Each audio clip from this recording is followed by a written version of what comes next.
Mad Rabbit, India's finest audio wearable brand, starting at 999. எனக்காவது assistant டைரக்டரா work பண்ண start பண்ணதுக்கு அப்புறமா வந்து தோணியிருக்கா, ஐயோ கொஞ்சம் தப்பான டிசிஷன் எடுத்துட்டோமோ, இவ்வளோ கஷ்டம் இருக்கே. அப்படி இல்ல, ஆனா சுத்தி உள்ளவங்கலாம் தோண வச்சாங்க. அமீரன் அசிஸ்டன்ட் இருந்தார் பாலான் இருக்கும்போது அவர் சொன்னார், கிளாப் போர்டை பற்றி இவங்களுக்குலாம் தெரில எவனுக்கும், அதுதான் வந்து ரொம்ப முக்கியம். ஒரு சினிமாவுக்கு வந்து கிளாப் போர்டு தான் கேமராமேனுக்கும் டைரக்டருக்கும் உள்ள ஒரு இது. அவமானமாக நினைக்கிறாங்க, கிளாப் அடிக்கணும் தான் எல்லாமே தெரிஞ்சுக்குவான். ஸோ இவங்ககிட்ட என்ன பிரச்சனையாக இருந்தாலும் என்ன அதெல்லாம் சமாளிச்சிருக்கணும். இவங்க 2 பேரை சமாளிச்சிட்டோம்ல, உலகத்தில் எந்த டைரக்டரில் வேணால் ஒர்க் பண்ணலாம். அமீர் சார் அப்படியா? அமீர் சார் ரொம்ப ஸ்வீட் தானே அவரு. பேசுறதுக்கு ஸ்வீட்டு, உங்ககிட்ட பேசுறதுனால ஸ்வீட்டாக பேசியிருப்பாரு, அது வேற விஷயம். அது வரைக்கும் எல்லாமே காதலை போற்றி படங்கள் வந்துட்டு இருந்துச்சு. காதல்னா இப்படி தான் இருக்கும், லவ்னா அப்படி தான். இப்போ காதலியே கொண்டாடா அப்படின்னா எப்படி இருக்கும், அப்படிதான் யோசிச்சு. அப்படிலாம் இல்லை, அதெல்லாம் ஒன்றும் இல்லை. உங்களுடைய ஃபேமிலி எப்படி சார்? உங்களுடைய மனைவி, உங்களுடைய பிள்ளைகள்லாம் எவ்வளோ? எல்லாமே ஜாயின்ட் ஃபேமிலி தான் இப்போ வரைக்குமா? இப்போ வரைக்கும் இப்போ வரைக்கும் எங்கள் வீட்டில் 16 பேர் இருப்பாங்க. எல்லாம் 14 பேர் இருப்பாங்க. ஆச்சரியப்படுறது, நான் பாம்பு வச்சு வெடிச்சு வச்ச மாதிரி ஐயோ ஐயோ அப்படின்னா என்ன ஐயோ வருவாங்க. பட் எல்லாமே அங்கே தான் இருக்கேன். நான் தான் இப்போ மதுரையில் போய் செட்டில்டு. நானும் அங்கே போனால் நார்மல் லைஃப் தான். அப்படியா? ஆக்டர் டைரக்டர் சசிகுமார் ஒன்றும் மதிக்க மாட்டாங்க. என்ன டைரக்ஷன் எப்போ? டைரக்ஷன் வந்து அடுத்த வருஷம். நானும் எப்போதும் சொல்லிட்டு இருக்க ஒரு வருஷம் தான். எல்லாத்தையும் ஃபேஸ் பண்ணி தான் நம்ம ஒரு கட்டத்தில் வந்து அதை மீறி வருவோம். நம்ம அதுக்காக தப்பான முடிவுகளும் எடுக்க முடியாது. அப்போ இதெல்லாம் இருக்கும்போது ஒன்று தெரிஞ்சுட்டோம், கடன் மட்டும் வாங்கக்கூடாது. சும்மாவது வீட்டில் உட்காந்துக்கலாம், கடன் மட்டும் வாங்கக்கூடாதுன்ற ஒரு விஷயம். அது என்ன நம்மளுடைய லைஃபே மாற்றும் அப்படின்ற ஒரு விஷயம்.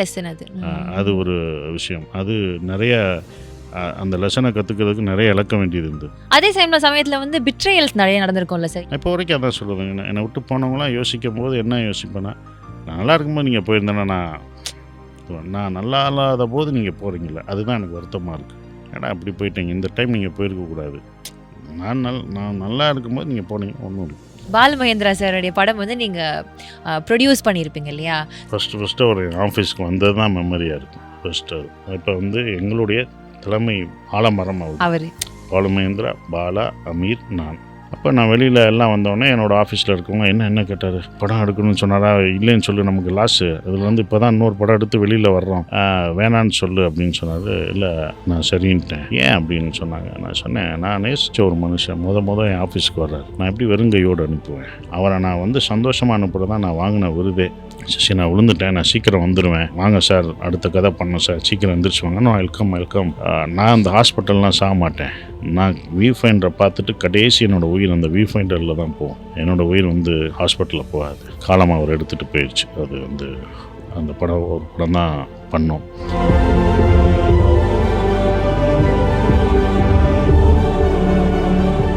ஆக்சுவலி என்னென்னா, எல்லாருமே சின்ன வயசில் வந்து ஒவ்வொரு ஆசை, ஒவ்வொரு கனவு இருக்கும் சார். ஒவ்வொரு ஏஜில் வர்றது தான்.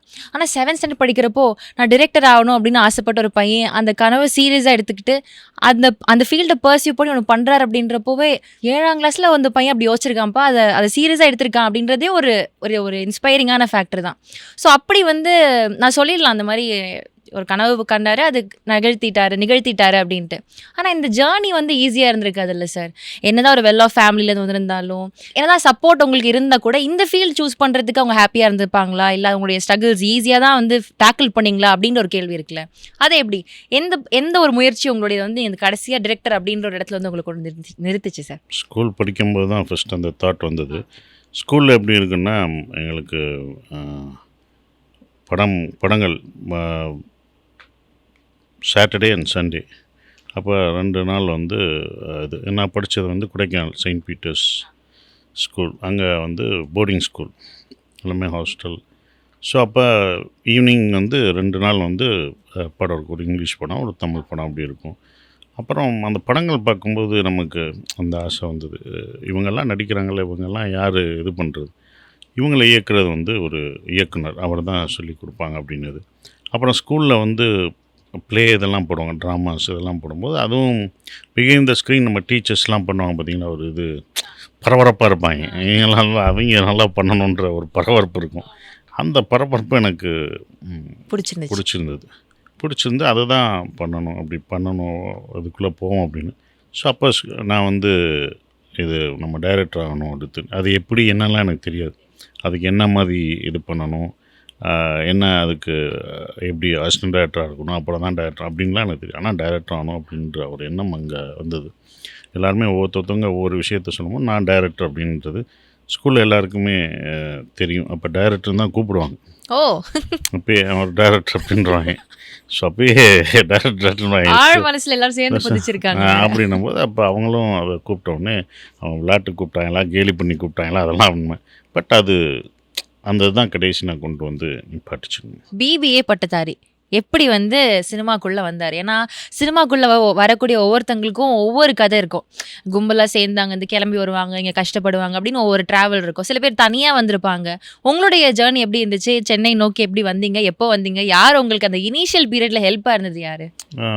ஸ்கூல் படிக்கும்போது எனக்கு என்னென்னா, அப்போ ஜேம்ஸ் வசந்தம் வந்து மியூசிக் டீச்சர். ஸோ அங்கே இருந்து ஆரம்பிக்கணும். அப்போ நம்ம தமிழ் படங்கள்லாம் ஒன்று பார்த்துக்கிட்டு இருக்கும்போது அவர் சொன்னார், சத்யஜித் ரே அப்படி ஒருத்தர் இருக்கார் தெரியுமா? அப்போ எனக்கு தெரியாது. அவர் வந்து இந்த மாதிரி படங்கள்லாம் பண்ணியிருக்காரு. நம்ம இந்தியன் டைரக்டர் தான். அவர் வந்து பத்தேர் பாஞ்சாலி அப்படின்ற ஒரு படங்கள்லாம் பார்த்தோன்னா, அப்போ அவருடைய படங்கள்லாம் நைட் போட்டாங்க. பத்தேர் பாஞ்சாலி, தேவி, இந்த மாதிரி படங்கள்லாம் அப்போயே எனக்கு வந்து ஸ்கூலில் பர்மிஷன் வாங்கி நைட்டு நானும் அவரும் அந்த டிவி எடுத்துகிட்டு வந்து அந்த டிவியில் எனக்கு வந்து அவர் படங்கள்லாம் பார்த்தம்போது இப்படி ஒரு படங்கள்லாம் இருக்குது. பத்தேர் தேவி அவரோட எல்லா படங்களையும் நான் அந்த டைம் எல்லாமே பார்த்துட்டேன். நான் இப்போ பார்க்கல, நான் அப்போவே பார்த்துட்டேன். ஸோ அப்போ சினிமா இப்படி ஒரு சினிமா, இன்னொரு சினிமா இப்படி ஒன்று இருக்குது அப்படின்ற ஒரு விஷயம் அதில் தெரிஞ்சுக்கிட்டேன். அப்போ அப்புறம் வந்து நமக்கு வந்து பாரதி ராஜா சார் படங்கள், பாலச்சந்தர் சார் படங்கள், மகேந்திரன் சார் படங்கள் இப்படி பிடிக்க ஆரம்பிச்சது. இதெல்லாம் இந்த ஒரு வே ஆஃப் இதெல்லாம் பிடிச்சிருந்தது. இப்போ நமக்கு இன்னும் இதானோடனே அதை அந்த முயற்சியை விடக்கூடாதுன்ட்டு வந்தோடனே பிபிஏ மதுரையில் வந்து +2 வரைக்கும் ஸ்கூல் முடிச்சுட்டு பிபிஏ வந்து பண்ணும்போது அப்போயும் எனக்கு அந்த சினிமா அதுதான் இருந்தது. அதனால தான் வேறு எதுவும் போகாமல் பிபிஏ மட்டும் போயிட்டேன். நான் ஆக்சுவலாக இங்கிலீஷ் லிட்ரேச்சர் தான் கேட்டேன். பிஏ இங்கிலீஷ் லிட்ரேச்சர் எல்லாம் வேணான்ட்டாங்க. படிச்சுட்டு நான் வாத்தியார் வேலையாக போகிறேன் அப்படின்ட்டாங்க. ஸோ நான் கேட்டது அதுதான், நீங்கள் படிச்சுட்டு பிஸ்னஸ், நாங்கள் பிஸ்னஸ் வச்சுருந்தாலும் அதுக்கு வரலாம் அப்படின்றனால பிபிஏ படித்தாங்க. அப்புறம் தான் எங்களுடைய உறவினர் வந்து சேது படம் ப்ரொடியூஸ் பண்ண போகிறேன் அப்படின்னு சொன்னோன்னே இப்போ என்னோடய ஆசையை சொன்னேன். என்னுடைய ஆசை இது இருக்குது, நான் வர்றேன் அப்படின்னு சொல்லி போனது ஈஸியாக ஆயிடுச்சு. என்ட்ரி ஈஸியாக இருந்தது. ஒரு அசிஸ்டன்ட் டைரக்டராக போகிறதுக்கான ஒரு விஷயம் ஈஸியாக அமைஞ்சது. ஆனால் அதுக்குள்ளே போகிற விஷயங்கள் அங்கே வந்து சினிமா வந்து ஒரு விஷயம் இப்போ வரைக்கும் என்னென்னா, அது வந்து இப்படி வளர்ந்தவங்க இப்படிலாம் பார்க்காது. படித்தவன் படிக்காதவன், ஏழை பணக்காரெலாம் பார்க்காது. எல்லாத்தையும் ஒரே மாதிரி தான் இங்கே அப்படி தான் பார்க்கும். அதுதான் சினிமா அப்படின்றது. அப்படி தான் என்ன இருந்தது. ஸோ உள்ளே போனாலுமே நான் பாலா சார்கிட்ட முதல் படம் சேது அசிஸ்டன்ட் டைரக்டர் ஆனது. அப்படி இருக்கும்போது எப்படி கடைசி அசிஸ்டண்ட்டாக இருந்து என்ன அந்த கடைசி இது பண்ணணுமோ அப்படி தான் நான் வந்தது. எனக்காவது அசிஸ்டன்ட் டைரக்டராக ஒர்க் பண்ண ஸ்டார்ட் பண்ணதுக்கு அப்புறமா வந்து தோணியிருக்கா, ஐயோ கொஞ்சம் தப்பான டிசிஷன் எடுத்துட்டோமோ, இவ்வளோ கஷ்டம் இருக்கே, இவ்வளோ விஷயங்கள் டேக்கிள் பண்ண வேண்டியது இருக்குது, அந்த பரபரப்பு பிடிச்சி தான் வந்தோம், ரொம்ப பரபரப்பாக இருக்கும் அப்படின்ற மாதிரி தோணியிருக்கா? அப்படி இல்லை, ஆனால் சுற்றி உள்ளவங்களாம் தோண வச்சாங்க. இது வேணுமா, இது தேவையானாங்க. எனக்கு இது தேவை, சின்ன வயசு ஆசை, ஒரு கனவு. ஸோ எனக்கு வேறு அடுத்து என்ன பண்ணுவேன்னு கேட்டால் தெரியாது. டைரக்டர் மட்டும்தான் ஆகணுன்ற ஒரு இன்டென்ஷன் இருந்தது. ஸோ அப்போ அது பண்ணும்போது ரொம்ப இதாக தான் இருந்தது. சேது பண்ணும்போதே எல்லா விதமான ஒர்க்கும் எனக்கு கிடச்சிது. ஒரு ப்ரொடக்ஷனும் பார்த்துக்கிட்ட வேண்டியதாக இருந்தது, அசிஸ்டன்ட் டைரக்டராகவும் ஆக வேண்டியதாக இருந்தது, கிளாப் என் கைக்கு ஃபஸ்ட்டு வந்தது. அந்த ஒவ்வொரு விஷயமும் வேகமாக போய்கிட்டே இருந்தேன். நான் லாஸ்ட் அசிஸ்டண்ட்டாக இருந்தாலும் கடைசி தான் இருக்க முடியும். நம்ம வந்து எப்படின்னா உள்ளே போய் மித்ததுக்குள்ளே நம்ம முடியாது. வெளியிலேருந்து க்ரௌடை விளக்குறது இப்படி தான் இருக்கும். ஆர்டிஸ்ட்டை போய் கூப்பிட்டு வர்றது உள்ளே விட மாட்டாங்க. இப்போ அவ்வளோ சீக்கிரம் வர முடியாது. பெட்டியை தூக்கிட்டு போடுறது இதோ இப்படி தான் இருக்கும். ஸோ அப்போ கிளாப் போர்டு மட்டும் வர்றதுக்கு இருந்தது. அதை அடிக்க எல்லாம் அவமானமாக நினைக்கும் போது அந்த கிளாப் போர்டு எனக்கு வந்தது. யாரும் அடிக்க மாட்டாங்க, அது வந்து இது பண்ணால் தப்பு அப்படின்னு யோசிக்கும் போது எல்லாம் சீனியர்ஸாக இருக்காங்க. அப்போ கடைசியால் தான் கிளாப் அடிப்பாங்கன்ற ஒரு விஷயம் இருந்தது. அப்போ அந்த கிளாப் அடிக்கிறதுக்கு எல்லாம் அவங்களுக்குள்ளே ஒரு பாலிடிக்ஸ் இருந்தது. இது நீங்கள் அடிப்பியா, என்ன அடிப்பேன்னு. அப்புறம் தான் இதை நம்ம போனோடனே வாட்ச் பண்ணிட்டோம் எப்படி அடிப்பாங்கன்னு. அப்போ இது பாலான்னு எனக்கு தெரிஞ்சோடனே நான் வெயிட் பண்ண க்ரௌடோடு அப்படின்னு இங்கே வா அப்படின்னாரு. நம்மளை தான் கூப்பிட்றாரா, முதல்ல டைரக்டர் கூப்பிட்றாருப்பா வாப்பா அப்படின்ட்டு போவோம். நம்ம அது வரைக்கும் டைரக்டருக்கு நமக்கு எந்த கான்டாக்டும் இருக்காது. நம்ம வருவோம், வழக்கமும் அப்படி தான் இருக்கு. நம்மகிட்ட எந்த இதுவும் சொல்ல மாட்டார். அப்போ அந்த இது சொன்னோடனே அப்போ இந்த கிளாப் போர்டு கொடுத்து பண்ணு அப்படின்னா கிளாப் போர்டு அடிப்பேன். அப்படி அடித்தோடனே அப்படி 2 கையை பிடிச்சி கரெக்டாக அடித்தோன்னே இனிமேல் நீயே அடிச்சிரு அப்படின்னு சொன்னேன். இப்போ அமீரன் அசிஸ்டண்ட்டாக இருந்தார் பாலான்னு இருக்கும்போது. அப்போ அவர் சொன்னார், கிளாப் போர்டை பற்றி இவங்களுக்குலாம் தெரில எவனுக்கும், அதுதான் வந்து ரொம்ப முக்கியம். ஒரு சினிமாவுக்கு வந்து கிளாப் போர்டு தான் கேமராமேனுக்கும் டைரக்டருக்கும் உள்ள ஒரு இது. அது நீ நிறையா கற்றுக்குவ அந்த கிளாப் அடிக்கணும். அது அவமானமாக நினைக்கிறாங்க. கிளாப் அடிக்கணும் தான் எல்லாமே தெரிஞ்சுக்குவான். என்ன ஃப்ரேம் வைக்கிறாங்க, என்ன ஷார்ட் வைக்கிறான்னு தெரியும். நீ கடைசி வரைக்கும் இந்த கிளாப்பை விடாது அப்படின்னாரு. ஸோ அப்புறம் நான் கிளாப் அடித்தேன். அப்புறம்லாம் ஒரு சிங்கிள் அப்படின்வேன் இப்படின்னு ஒரு கையில் அடிக்காமல் அது வரைக்கும் இப்படி அடிச்சுக்கிட்டு இருந்தேன். பதறிட்டு அடிப்பேன். டக்குன்னு அடித்தேன்.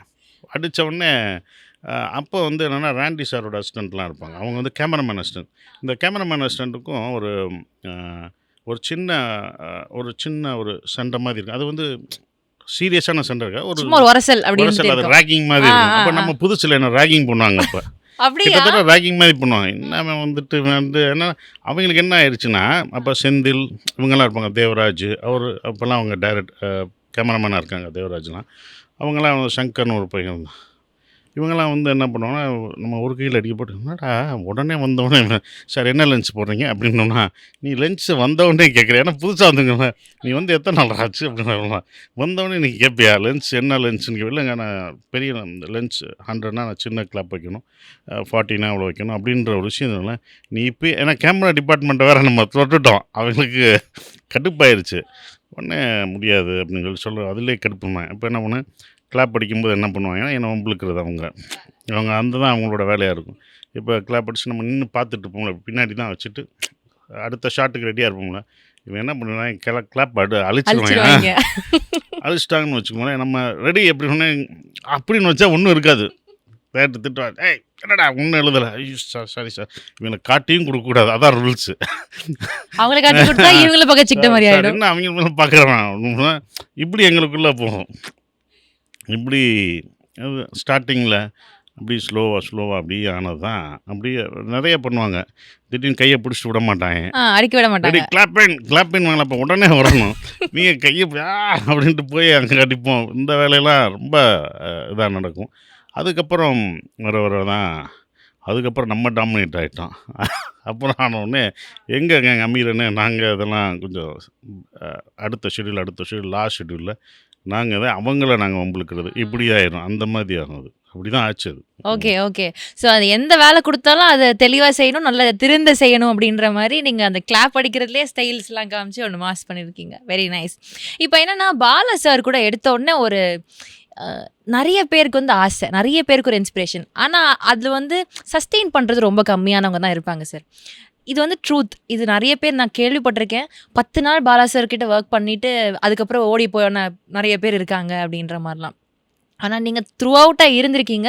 அண்ட் நிறைய இடங்களில் Bala sir is my mentor அப்படின்றத ரொம்ப ப்ரௌடாக சொல்லியிருக்கீங்க. உங்களுக்கும் பாலா சாருக்குமான அந்த உறவு எப்படிப்பட்டது சார்? பாலா சார்ட்ட மட்டும் இல்லை, அமீர் சார் 2 பேர்ட்டு இருந்துட்டோம்னா இல்லை. இப்போ நாங்கள் டைரக்டராக இருக்கிறதுக்கே அந்த கடைசி வரைக்கும் இருந்தோம் பார்த்தீங்களா, அது ஒன்று தான் நம்மளோட அந்த என்டியூரன்ஸ் கடைசி பாயிண்ட் வரைக்கும் இருக்கணும். ஒரு படம் வந்துட்டோம்னா அது என்ன கஷ்டமும் இருக்கும், அது பாதியில் விட்டுட்டே போகக்கூடாது. அது போயிட்டோம்னா அது நம்மளை நம்ம ஏமாற்றிக்கிறது தான், நமக்கு நம்ம பண்ணுற ஒரு விஷயம்தான். ஸோ இவங்ககிட்ட என்ன பிரச்சனையாக இருந்தாலும் என்ன அதெல்லாம் சமாளிச்சிருக்கணும். இவங்க 2 பேரை சமாளிச்சிட்டோம்ல, உலகத்தில் எந்த டேரக்டரில் வேணால் ஒர்க் பண்ணலாம். அமீர் சார் ரொம்ப ஸ்வீட் தானே அவர். பேசுறதுக்கு ஸ்வீட்டு, உங்ககிட்ட பேசுகிறதுனால ஸ்வீட்டாக பேசியிருப்பார், அது வேறு விஷயம். ஏன்னா பட் அசிஸ்டன்ட் டேரக்டர் அவங்க அப்படி தான் கடுமையாக தான் இருப்பாங்க. எங்கிட்டலாம் ஸ்வீட்டாக இருந்தால் எப்படி இருக்க முடியும்? ஸோ அவங்களுடைய வேலையில் அப்படி தான் இருக்கும்.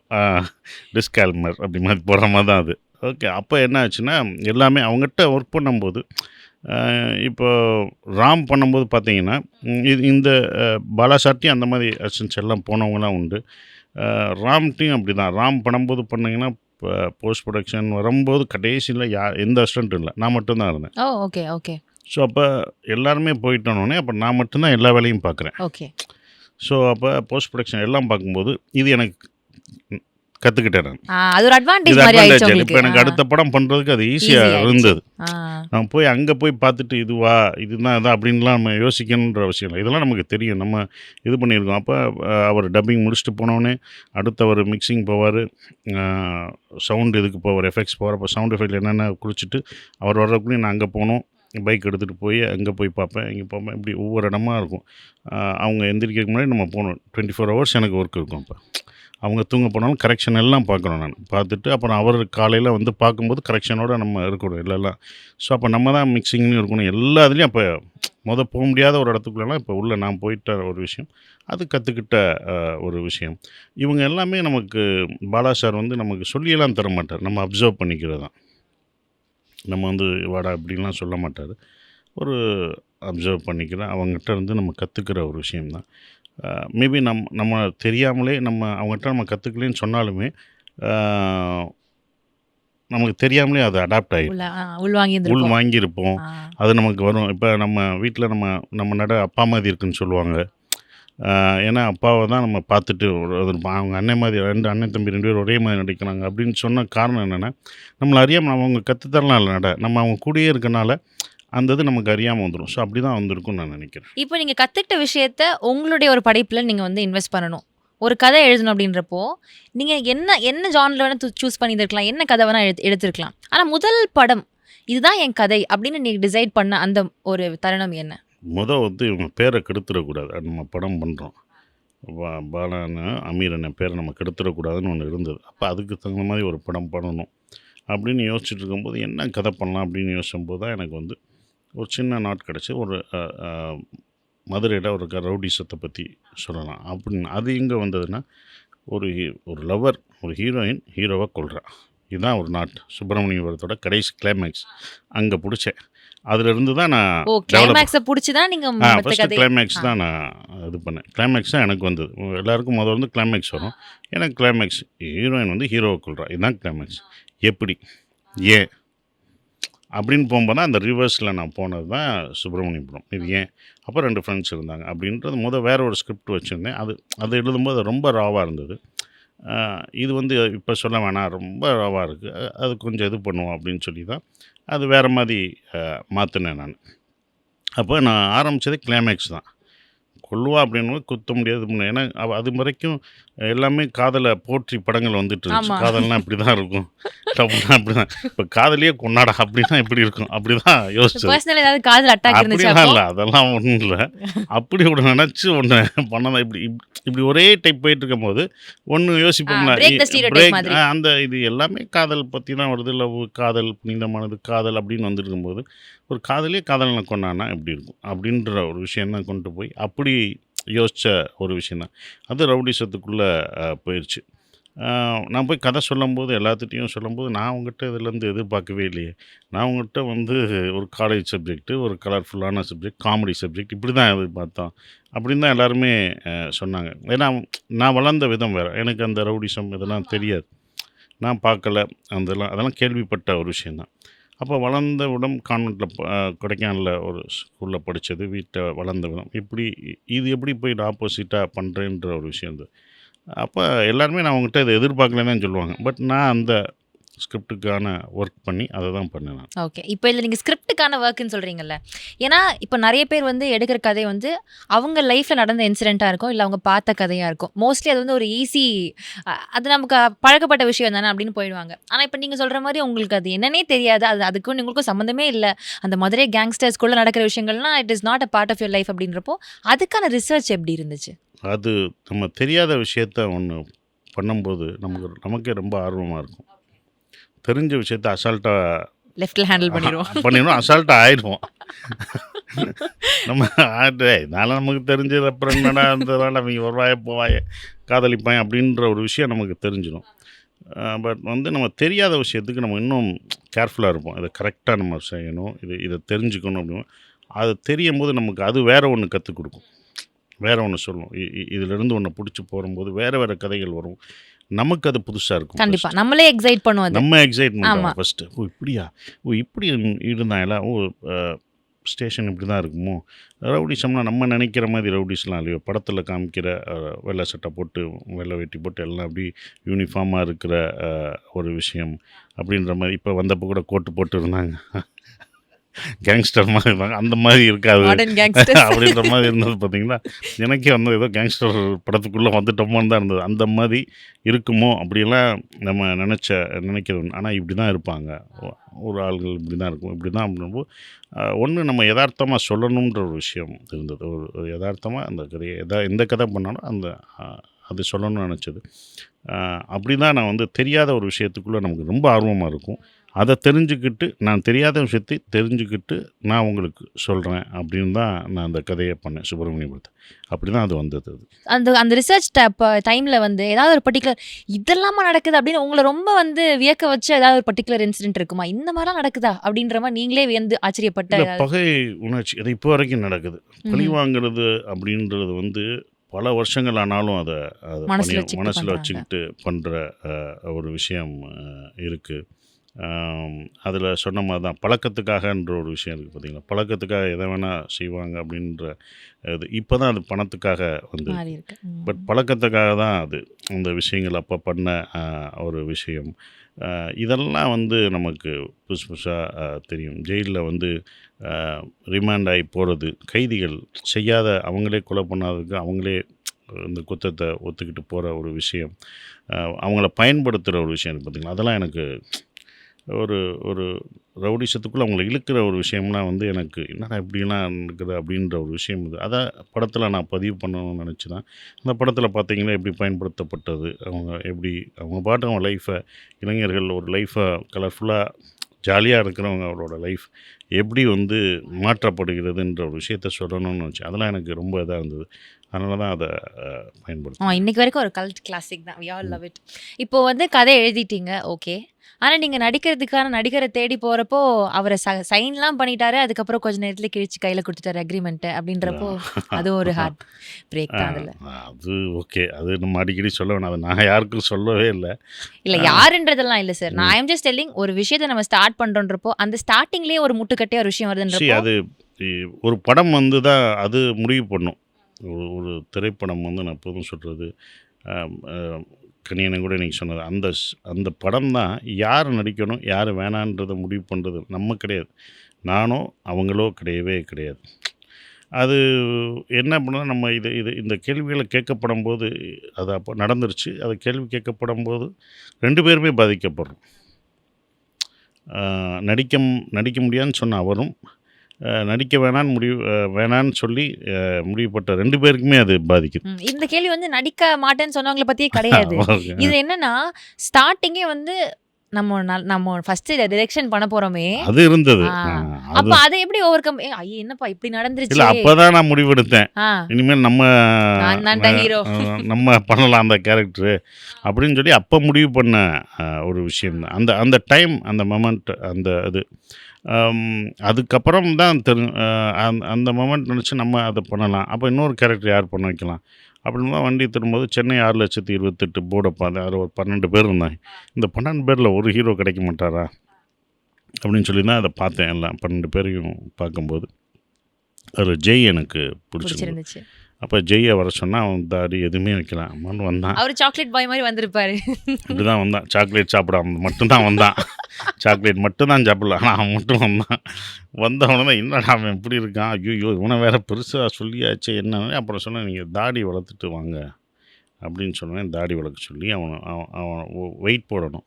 அப்போ அந்த தாடி வளர அந்த இத்தனை நாள் ஆகணுன்னே அப்போ வெயிட் போடுங்க அப்படின்னு சொல்லிவிட்டு, அப்புறம் அவனுக்கு டயட் சார்ட்லாம் கொடுத்து இதெல்லாம் சாப்பிட்ணும் அப்படின்னு சொல்லி அவரை ரெடி பண்ணோம். அப்புறம் ஒரு 15 டேஸ் தாடியெல்லாம் வச்சு ஒரு 25 டேஸ்க்கு அப்புறம் 1 மாதம் வெயிட் பண்ண நினைக்கிறேன். 1 மாதம் கழிச்சு திருப்பி ஷூட் பண்ணோம். ஒரு ஆஃபீஸில் வச்சு ஃபோட்டோ ஷூட் பண்ணோம். அதில் எனக்கு பிடிச்சிருந்தது. ஸோ அழகர் கிடச்சிட்டாரு அப்படின்னு ஒன்று வந்துருச்சு. அதுக்கப்புறம் கனியண்ணே அவரை முடி வளர்க்க சொல்லிட்டு மறந்தே போயிட்டேன். ஃபோன் அடிச்சா, டே வீட்டில் திட்டுறாயடா, என்னடா முடியை வளர்க்க சொன்னேன் வாங்க அப்படின்னு சொல்லி அப்புறம் அதை வச்சோம். இப்போ என்னோடய கேரக்டர் மட்டும்தான் நான் சொல்லலை யார்ட்டையும், நான் பண்ண ஆனால் முடிவு எடுத்துட்டேன் பண்ணலைன்றது யாருக்கும் தெரியாது. ஸோ யாராவது கன்ஃபியூஸ் பண்ணுவாங்க அப்படின்றத நான் முடிவு பண்ணிட்டேன், இந்த கேரக்டர் நம்ம பண்ணுவோம் அப்படின்னு சொல்லிட்டு.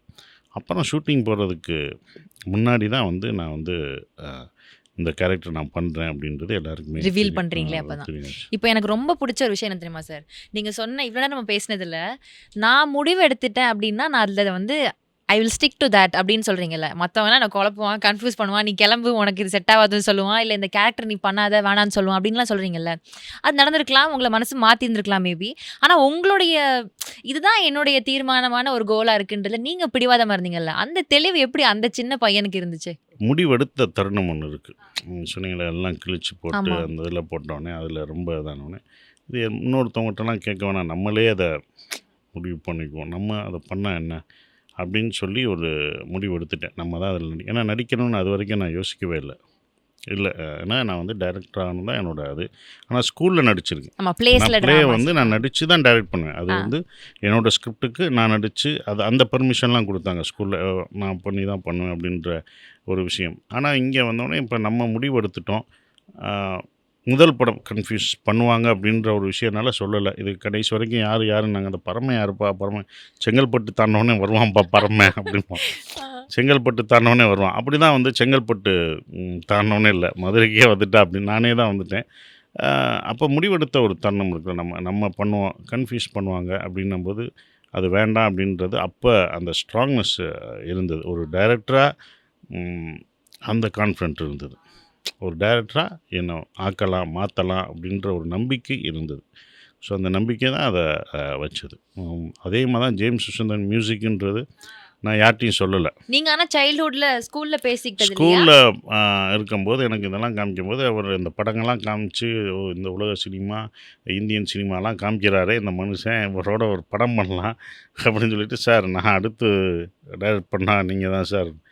அவர்டே போடா சின்ன பிள்ளை, நான் வந்து நீ வர்றக்குள்ளேயும் நான் மியூசிக் டைரக்டர் ஆகிருப்பேன், நான் இதாக இருப்பேன் அப்படின்னாரு. பரவாயில்ல சார், அப்படி ஆனீங்கன்னா உங்கள் படத்தில் நான் வந்து டைரக்ட் பண்ணுறேன் அப்படின்னு சொன்ன ஒரு விஷயந்தான். அதுக்கப்புறம் காலம் வந்து மாறும்போது இங்கே அவர் கம்பேர் பண்ணி இந்த இதில் இருந்தார்,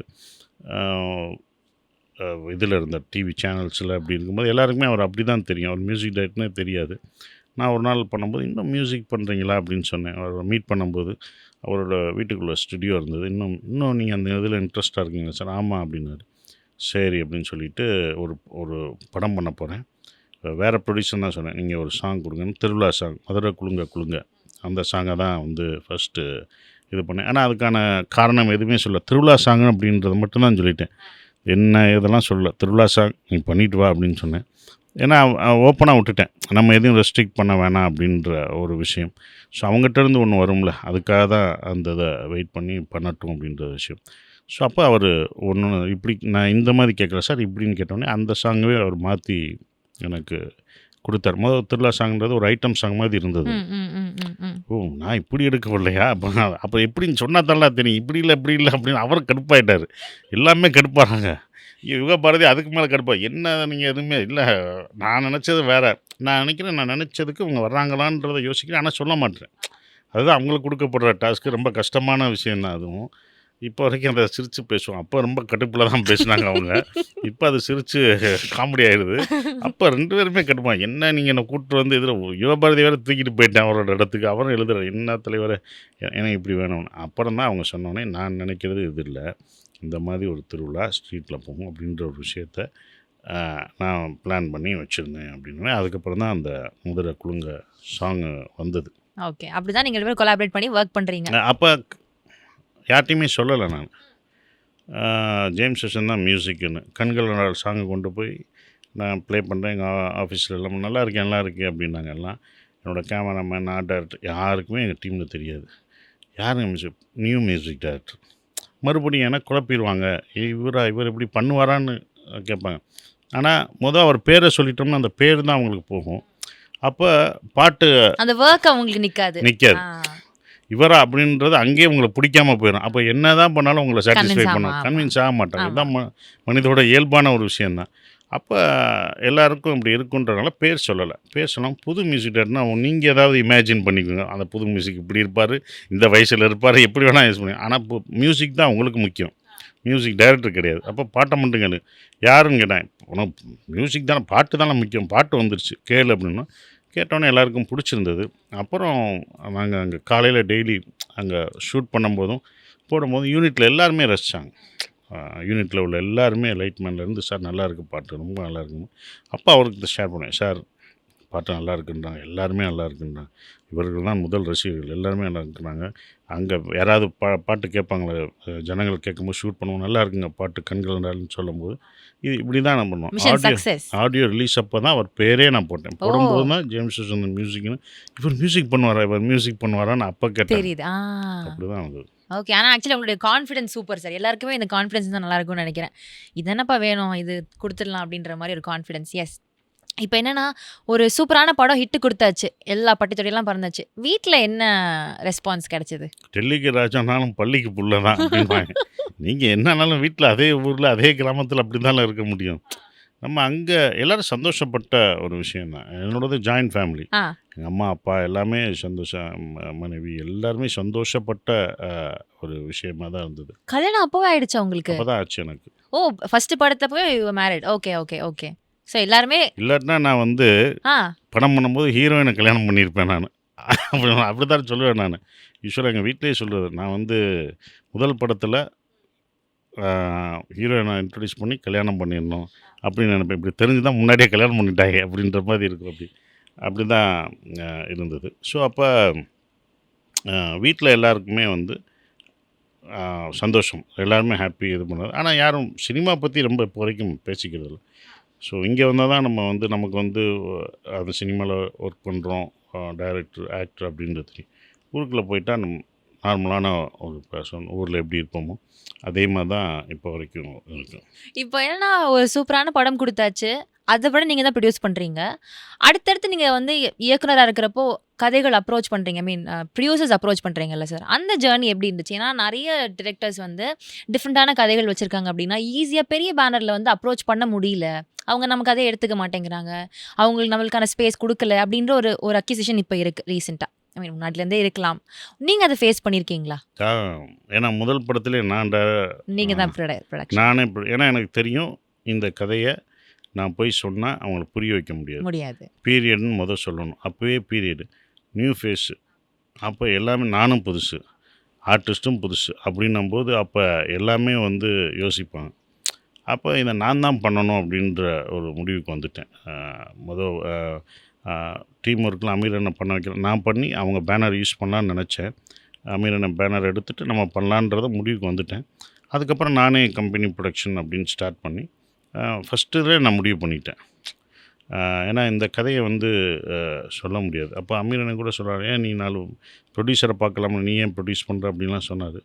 ஆனால் நான் எதுவும் சொல்லலை பதில். காரணம் என்னென்னா, நான் வந்து இதை சொல்லி புரிய வைக்க முடியாது.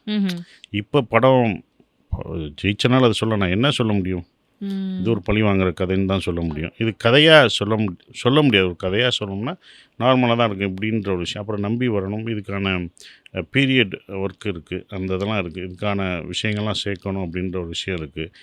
நான் பஸ்ஸு வாங்கி விலைக்கு வாங்கினேன். அது பண்ணலாம். நான் ப்ரொடியூசராக இருந்தனால அந்த 2 சீட் பஸ் வந்து இங்கே கிடையாது. அப்போ கேரளாவில் செகண்ட் ஹேண்ட் பஸ்ஸு வாங்கணும்.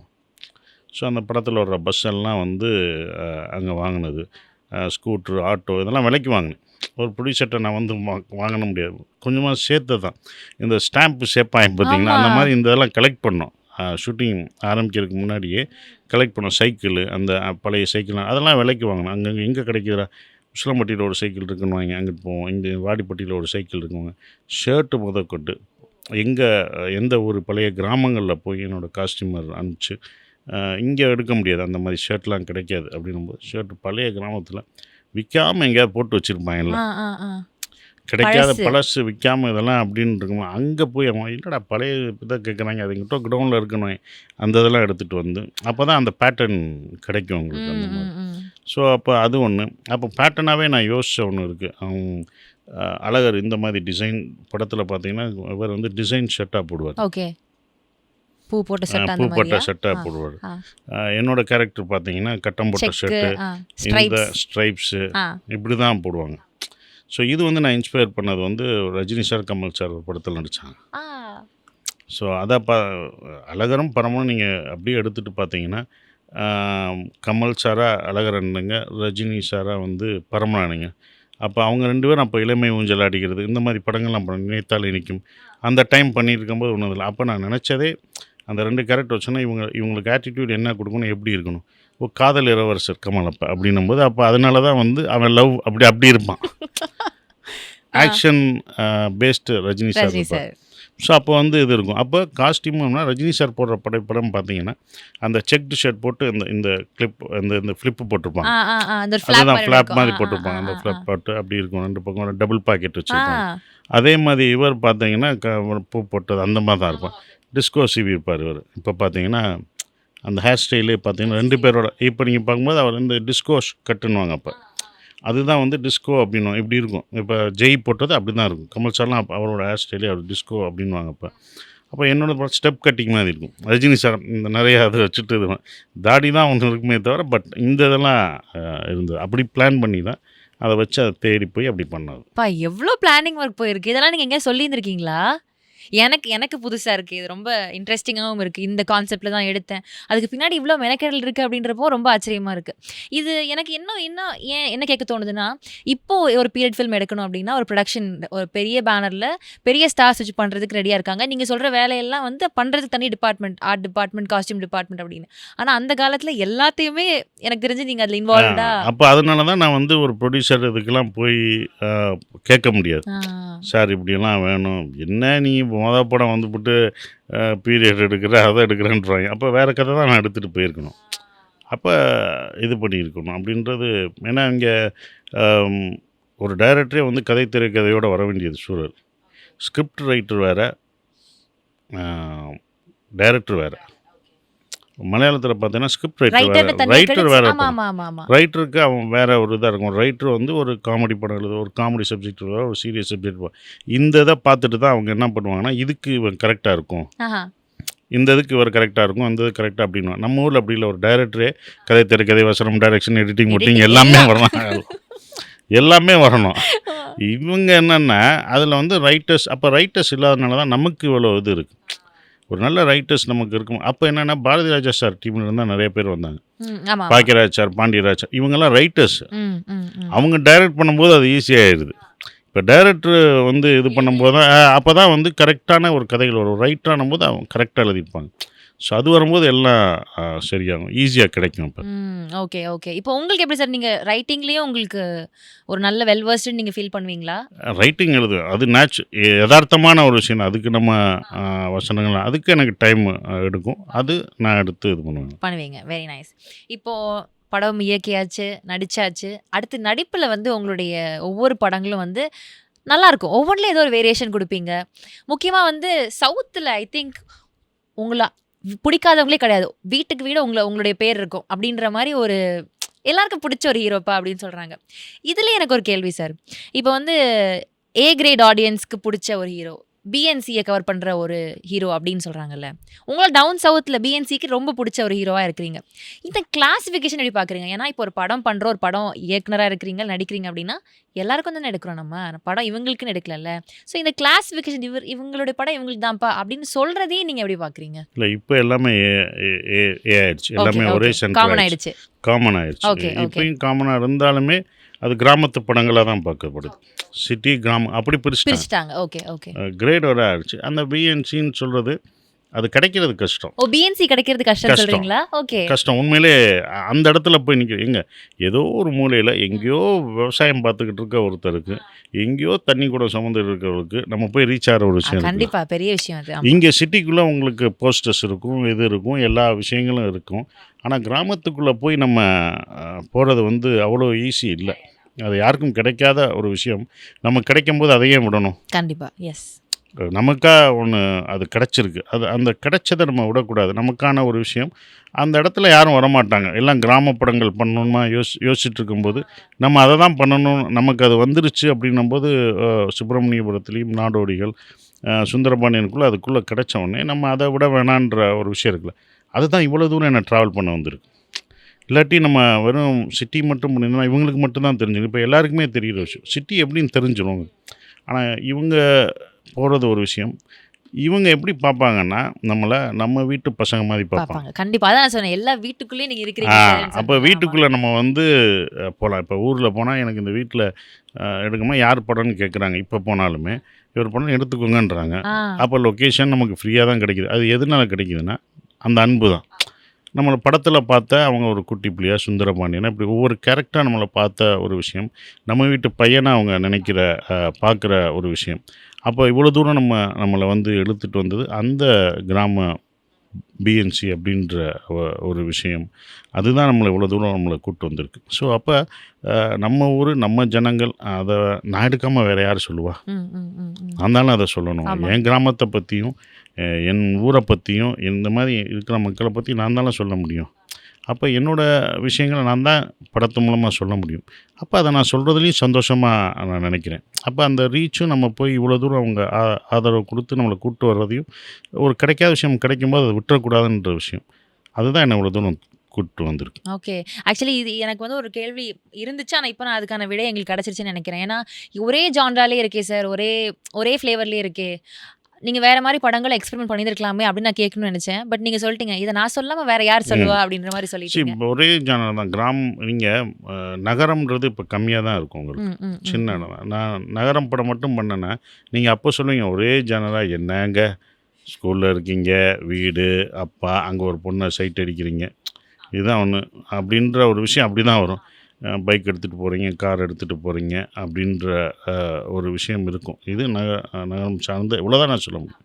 ஆனால் கிராமன்றது ஒவ்வொரு ஊர் இருக்குது. சவுத்து, இந்த பக்கம் நார்த் எல்லாமே பார்த்தீங்கன்னா ஒவ்வொரு கிராமம் ஒவ்வொரு ஊரை நான் சொன்னேன். நான் தஞ்சாவூர்காரனாகவும் நடிக்கலாம், தேனிக்காரனாக நடிக்கலாம், அப்படி ஒன்று இருக்குது பார்த்தீங்களா, காரைக்குடிக்காரனும் நடிக்கலாம்.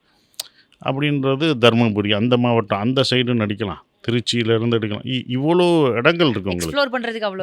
அவங்களுக்கு வந்து சென்னையோட அவுட்ஸ்கர்ட் அங்கேயும் நடிக்கலாம். அப்போ இவ்வளோ இடங்கள் இருக்குது, இவ்வளோ இதாகவும் நடிக்கலாம். இன்னொன்று என்ன பார்த்தீங்கன்னா நிறைய விஷயங்கள் சொல்லப்பட வேண்டியது நிறையா இருக்குது கிராமங்களுக்கு. அப்போ அதை சொல்லிக்கிட்டே இருக்கலாம். யாராவது ஒருத்தர் வரணும்ல. அப்போ இன்னும் பார்த்தீங்கன்னா எனக்கு காம்படிஷன் நானாக தான் இருந்திருப்பேன். அப்போ இங்கே இருக்கும்போது காம்படிஷனும் கம்மி. ஒரு கிரவுண்டு நம்ம கிரவுண்டில் நம்ம மட்டும்தான் நம்ம பசங்களோட விளாண்டுக்கிட்டு இருக்க ஒரு விஷயம் இருக்குது. அப்போ இந்த இதுக்குள்ளே காம்படிஷனும் இல்லை. அப்போ என்னென்னா இது கால்ட்ரு சார் உங்களை தான் சார் இந்த கிராமத்துக்கு நினைக்கிறோம் அப்படின்னு வரும்போது சந்தோஷம்தான் அவங்க நினைக்கிறோம். ஆனால் அதில் வேறு கதையாக நம்ம பண்ணணும். அதுதான் இப்போ பண்ணுற கதைகள்லாம். நந்தன் வேறு இருந்தாலுமே இதுவும் டவுன் தான். இது அயோத்தியும் ஒரு டவுன் தான், கருடனும் கிராமத்து படம் தான். ஆனால் மூணுமே வேறு இது தானே, எங்கேயும் ஸ்டேட்ஸ் வேறு தான். ஆனால் ஒன்றா பார்த்தீங்கன்னா எல்லாம் ஒன்றா தான் இருக்கும். ஆனால் கதைகளாகவும் அந்த ஜானராகவும் வேறையாக இருக்குது. அப்போ நம்ம நிறைய சொல்லலாம் அதில். அதுதான். ஓகே. இப்போ வந்து நடிக்கிறீங்க அப்படின்னு சொல்கிறப்போ ஃபுல்லஸ்ட் ஆஃப் எஃபர்ட் உங்ககிட்ட இருந்து வருது அப்படின்றத நிறைய இயக்குனர்கள் சொல்லி நான் கேட்டிருக்கேன். இப்போ ரீசெண்டாக கூட இந்த நந்தனுடைய ப்ரெஸ் மீட்டில் கூட இயக்குனர் சொல்லியிருந்திருப்பாரு, அவ்வளோ எஃபர்ட் போட்டு பண்ணியிருந்தாரு, கடைசி 20 நாள் ஸ்கெடியூலில் அவ்வளோ மெனக்கெட்டான ஒரு ஒர்க் பண்ணியிருந்தாரு அப்படின்ட்டு. அதே மாதிரி வந்து தாரத்தப்பட்டலையுமே அதே மாதிரி தான். நான் தவில் வாசிக்க கற்றுக்கிட்டேன், நாதஸ்வரம், டான்ஸு, பாட்டு பாட கற்றுக்கிட்டேன் அப்படின்னு ஒரு விஷயம் ஒன்று எஃபர்ட்டாக ஒன்று சொல்கிறீங்கல்ல, அந்த மெனக்கெடல் எப்படி சார் இருக்குது? அதை என்ஜாய் பண்ணி பண்ணுவீங்களா நீங்கள்? அது கண்டிப்பாக என்ஜாய் பண்ணி தான் பண்ண முடியும். ஏன்னா நம்ம டைரக்டராக இருந்தனால நமக்கு தெரியும் இதெல்லாம். இது நம்ம ஆர்டிஸ்ட்டை என்ன கேட்போமோ அதான் அவங்களும் நம்மகிட்ட கேட்குறாங்க. அப்போ அவங்க என்ன பண்ணணும்னு நினைக்கிறோமோ அதை நம்ம பண்ணிடணும். அவங்க சொல்கிறாங்களோ இல்லையோ, அவங்க நம்ம ஆர்டிஸ்ட்டை நம்ம டைரக்டர் இருந்தால் என்ன சொல்லுவோம் அதை தான் நான் பண்ணுறேன். அப்போ அதை வந்து ரொம்ப ரசித்து தான் அதை பண்ணுவீங்க. இப்போ இந்த கேரக்டர் தான் நீங்கள் பண்ண போகிறீங்க. பாலாசர் வந்து தாரத்தப்பட்டையில் இந்த கேரக்டர் நீ பண்ண போகிற அப்படின்னு சொல்கிறப்போ நீங்களாவே அதுக்கான ப்ரிப்பரேஷனுக்குள்ளே இறங்கிடுவீங்களா, இல்லை சார் உங்ககிட்ட இதெல்லாம் பண்ணணும் அப்படின்னு சொன்னோன்னே நான் அதுக்குள்ளே நாதஸ்வரம் கற்றுக்கிட்டேன். ஆனால் பாவம் சுற்றி இருக்கிற வீட்டுக்காரங்க தான் கஷ்டப்பட்டாங்க, அது வேறு விஷயம். நானும் காலையில் இருந்துருச்சோன்னே நான் சொல்லி உங்கள் நாயனத்தில் தான் அப்படி கேட்குதா இல்லை எங்கள் நாயனத்தில் தான் இப்படி கேட்குதான்ற. அவர் நல்லா கணபதியே காலையில் வருவாய் அப்படின்னு அந்த சாங்கை வந்து அவ்வளோ அழகாக அவர் வாசிப்பார். கடைசருக்கு அப்படின்னு போவோம் ஃபஸ்ட்டு. சார் உள்ளேருந்து நம்ம இப்படி தானே உதுவோம், ஆனால் என்னென்னா அடி வயிற்றுலேருந்து வந்தால் தான் வரும் அது. அப்போ ஃபுல் இதுவும் போயிடும். காலையில் எங்கள் ஆஃபீஸில் எப்படி இருந்தாங்கன்னு எனக்கே தெரில. வெளியில் வந்து ரெக்கார்ட் பண்ணி பார்த்தேன். சார் நான் பண்ணதை ரெக்கார்ட் பண்ணவா, அதை கேட்கும்போது தான் ஐயையோ இவ்வளோ கொலை பண்ணியிருக்கணும், இதெல்லாம் எப்படிடா கேட்குறீங்க, வேறு வழி இல்லை சார், நாங்கள் பாட்டுக்கு வேலை பார்ப்போம் அப்படின்னு. சரி நீங்கள் ஓகே, பக்கத்து வீட்டுக்காரங்க என்ன ஆகிறது, இது தனியாக தான் அப்படின்னா அப்புறம் தனியாக போய் வேறு இது பண்ணேன். இப்போ இது அன்றைக்கி தப்பு, அது தப்படிக்கிறது கற்றுக்கிட்டேன் ஈஸியாக. அந்த நாதஸ்வரம் தான் ரொம்ப, அந்த சிவாலின்னு ஒன்று இருக்குது, அதை மாற்றி கரெக்டான சிவாலியை போட்டு ப்ராக்டிஸ் பண்ணிட்டேன். எனக்கு பிடிக்கிறது தெரியும். அந்த சாரி கம் அதே தான், அந்த ஸ்டெப்பை தான் பிடிக்கணும். அந்த ஒவ்வொரு ஹோலுக்கும் ஒன்று இருக்குது. அந்த தான் எனக்கு வந்து ஒருத்தர் சொல்லி கொடுத்தாரு. ரொம்ப அழகாக சொல்லி கொடுத்தாரு. ஆனால் அவருக்கு மட்டும்தான் கடைசி வரைக்கும் வாசிப்பு வந்துச்சு, எனக்கு வரவே இல்லை. ஆனால் ட்ரை பண்ணி விடுறதா இல்லை, நம்மளா நாதஸ்வரமா இன்னைக்கு கற்றுக்காமல் போகவே கூடாது அப்படின்ட்டு அப்புறம் அதை கடைசிக்குள்ள கத்துக்கிட்டீங்களா இல்லையா? ஓரளவுக்கு தான். அந்த கணபதி வந்துச்சா? வந்துச்சு. காற்று வரல, சத்தம் வந்துச்சு. காற்று மட்டும்தான் வந்துச்சு. அதுக்கப்புறம் சத்தமே வந்துருச்சு. அப்பா ஓரளவுக்கு இதை வச்சு மேட்ச் பண்ணிடுவோம்டா அப்படின்னு போனோம். அங்கே போனா சாரு என்ன நீ ஊதுனா வேண்டா பாப்பா, அந்த அதுக்கு ஏற்ற மாதிரி பண்ணு அப்படின்ட்டாரு. ஐயோ இதுக்காக இவ்வளோ ப்ராக்டிஸ் பண்ணிட்டு வந்தோம் அப்படின்ற ஒன்று இருந்துச்சு. பட் என்னென்னா அது எங்கே இதாச்சுன்னா அந்த கை வைக்கிறதுக்கான ஒரு விஷயம் இருக்குது பார்த்தீங்களா, அவ்வளோ தத்ரூபமாக இருக்கும். அந்த இது வைக்கும்போது அது யூஸ் ஆச்சு. தப்படிக்கும்போது அந்த இது, கொட்டடிக்கும்போதுக்கு அந்த இது, இதெல்லாம் கற்றுக்கிட்டது. நம்ம கரெக்டாக அடிக்கிறதுக்கான ஒரு விஷயம் வந்து நான் என்ன நினச்சேன்னா அந்த பாட்டை போட்டே அதுக்குள்ள இன்னும் அடுத்த 2 படம் பண்ணேன்னா ப்ராக்டிஸ் பண்ணேன். அந்த பாட்டோடு சேர்ந்து வாச்சிடலான்னு பார்த்தேன், முடியலை, டைம் இல்லை, அதுக்கான நேரமும் கிடைச்சுன்னா அவங்க என்ன பாட்டு போட்டாங்களோ அதோடு நம்மளும் சேர்ந்து அடிச்சிருக்கலாம். பொண்ணு அடிக்க முடியலன்னு விட்டாச்சு. அதுதான் உங்கள் கான்ஃபிடன்ஸ் டவர் மாதிரி மேலே இருக்குது சார். எங்கேயோ இருந்துச்சு, பண்ணியிருக்கலாம். இன்னும் டைம் கொடுத்தாங்கன்னா அதை பண்ணியிருக்கலாம். அப்புறம் டான்ஸு அது ரொம்ப கஷ்டமாக இருந்தது. அது ரியலிஸ்டிக்காக அந்த ஆர்டிஸ்ட் எப்படி பண்ணுவாங்களோ அதே மாதிரி பண்ணியிருந்தீங்க. அதே மாதிரி பண்ணணும். அந்த படத்தில் நல்லா டான்ஸ் பண்ணியிருந்தேன். அது வரலட்சுமி, அது கூட ஆன ஆர்டிஸ்ட்டும் அதில் ஒன்று. அவங்க எல்லாருமே அக்ஷயா எல்லாருமே டான்சர்ஸு. அமுதவாணன், அக்ஷயா எல்லாமே டான்சர்ஸாக இருப்பாங்க. அந்த 4 கேர்ள்ஸும் கிருத்தியானவங்க, அவங்கெல்லாம் டான்சர்ஸ்.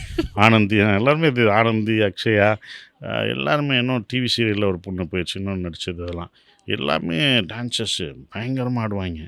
அவங்களுக்கு ஈக்குவலாக நம்ம ஆடணும். இப்போ அதுதான் நமக்கு டாஸ்க்கு. ஒருத்தங்க கூட ஆட தெரியாதவன் இல்லையே அப்படின்னு பார்த்தோம். பட் எல்லாமே நைட் ப்ராக்டிஸ் பண்ணி அவங்க எல்லாம் ஹெல்ப் பண்ணி எப்படி பண்ணுங்கள் வரவும் ஹெல்ப் பண்ண ஒரு விஷயம். ஏன்னா ஓப்பனிங் சீனே அந்த சாங் தான், இன்ட்ரொடக்ஷன் டடனான்னு அந்த பாட்டு ஒன்று, அந்த சாங் வரும். அந்த இதுக்கு எல்லாமே ரொம்ப கரெக்டாக ஆன ஒரு விஷயம். அதுக்கெல்லாம் சொல்லுவேன், இங்கே பாரு எனக்காக 1 மோர் போகலாம், உங்கள் யாருக்காக 1 மோர் போச்சு அவ்வளோ வள எனக்கு தெரியாமல் அதை உனக்கு குத்திட்டு போயிடுவேன்.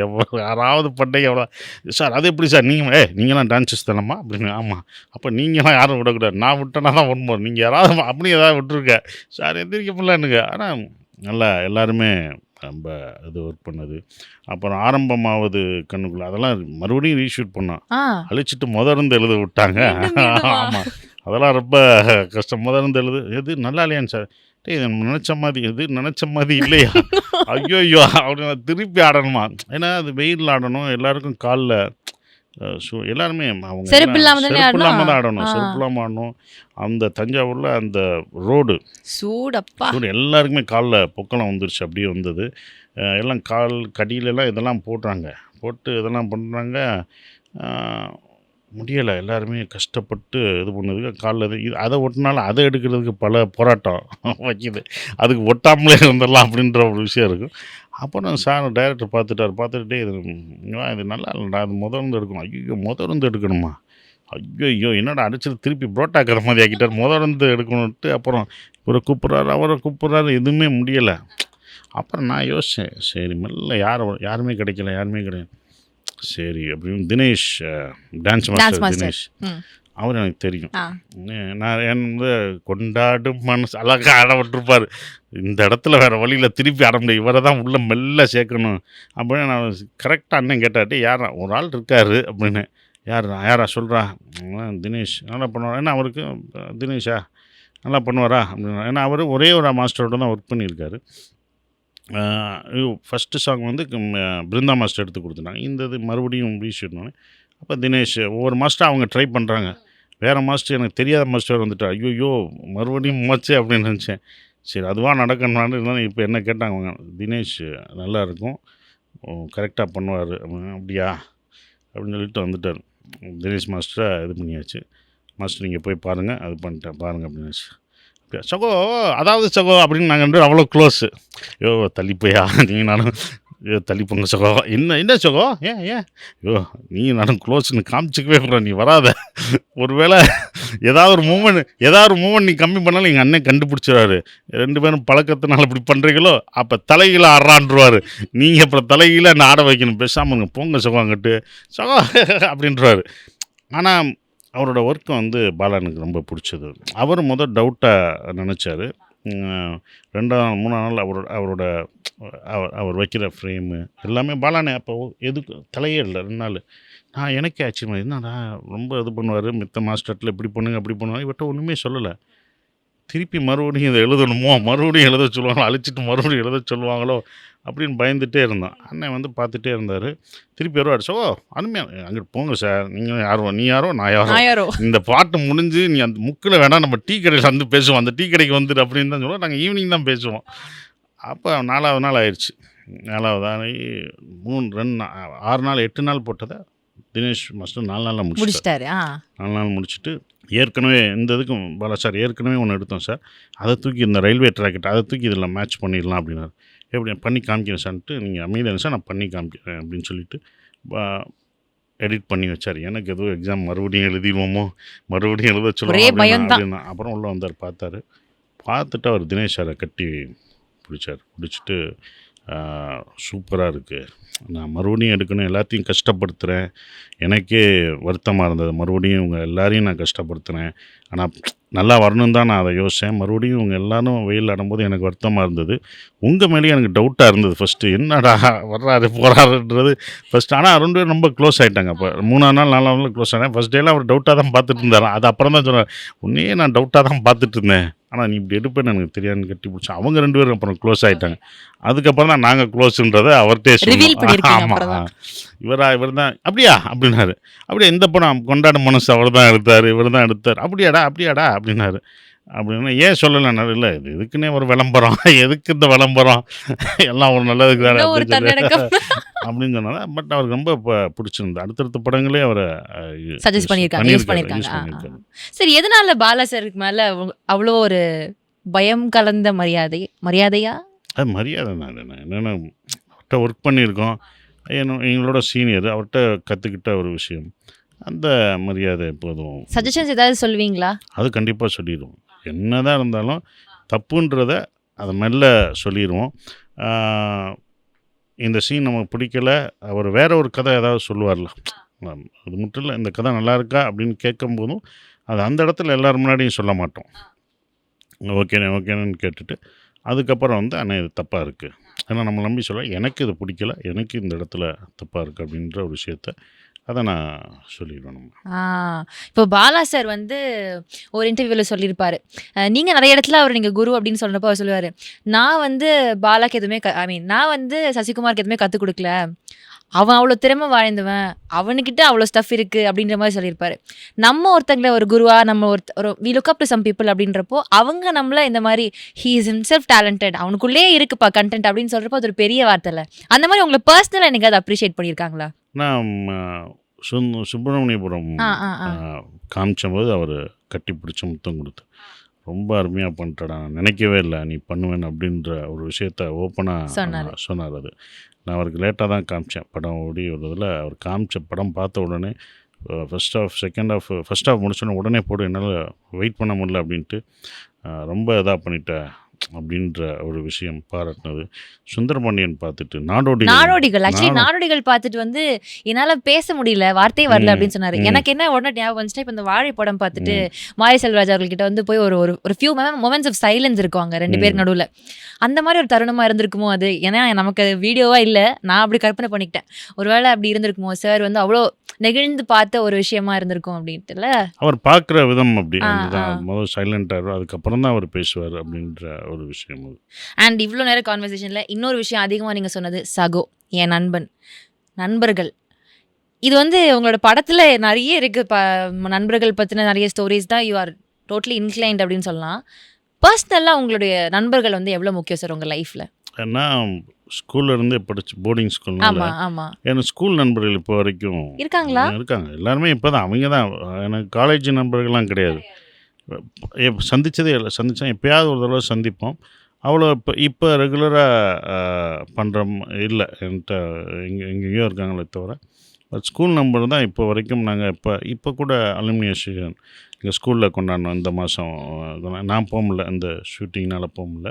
பட் நாங்கள் தான் பிளான் பண்ணி பண்ணோம். அது 2 வருஷத்துக்கு ஒரு தடவை நாங்கள் சந்திச்சுக்கிறது உண்டு. எல்லா நண்பர்களும் ஒரு ஈவெண்ட் பண்ணி அதை அந்த இதை இப்போ வரைக்கும் வச்சுருக்கோம். எங்களோட பிடி மாஸ்டர் ஒருத்தர் தங்கராஜ்னு ஒருத்தர் இருந்தார். அவர் வந்து எங்கள் ஸ்கூலில் அவ்வளோ இது என்ன சுப்பிரமணியோட லொக்கேஷன் ஃபுல்லாக திண்டுக்கல்லில் காமிச்சது அவர் தான். நான் எங்கள் ஊரில் வந்துட்டு எங்கள் ஊர் உங்கள் ஊரில் என்னங்க கிடைக்கும் நீங்கள் வா அப்படின்னு சொல்லிட்டு திண்டுக்கல் பாரதிபுரத்தை காமிச்சதே அவர் தான். அவர்தான். அப்படின்னு இது பண்ணி நாங்கள் பண்ண ஒரு விஷயம்.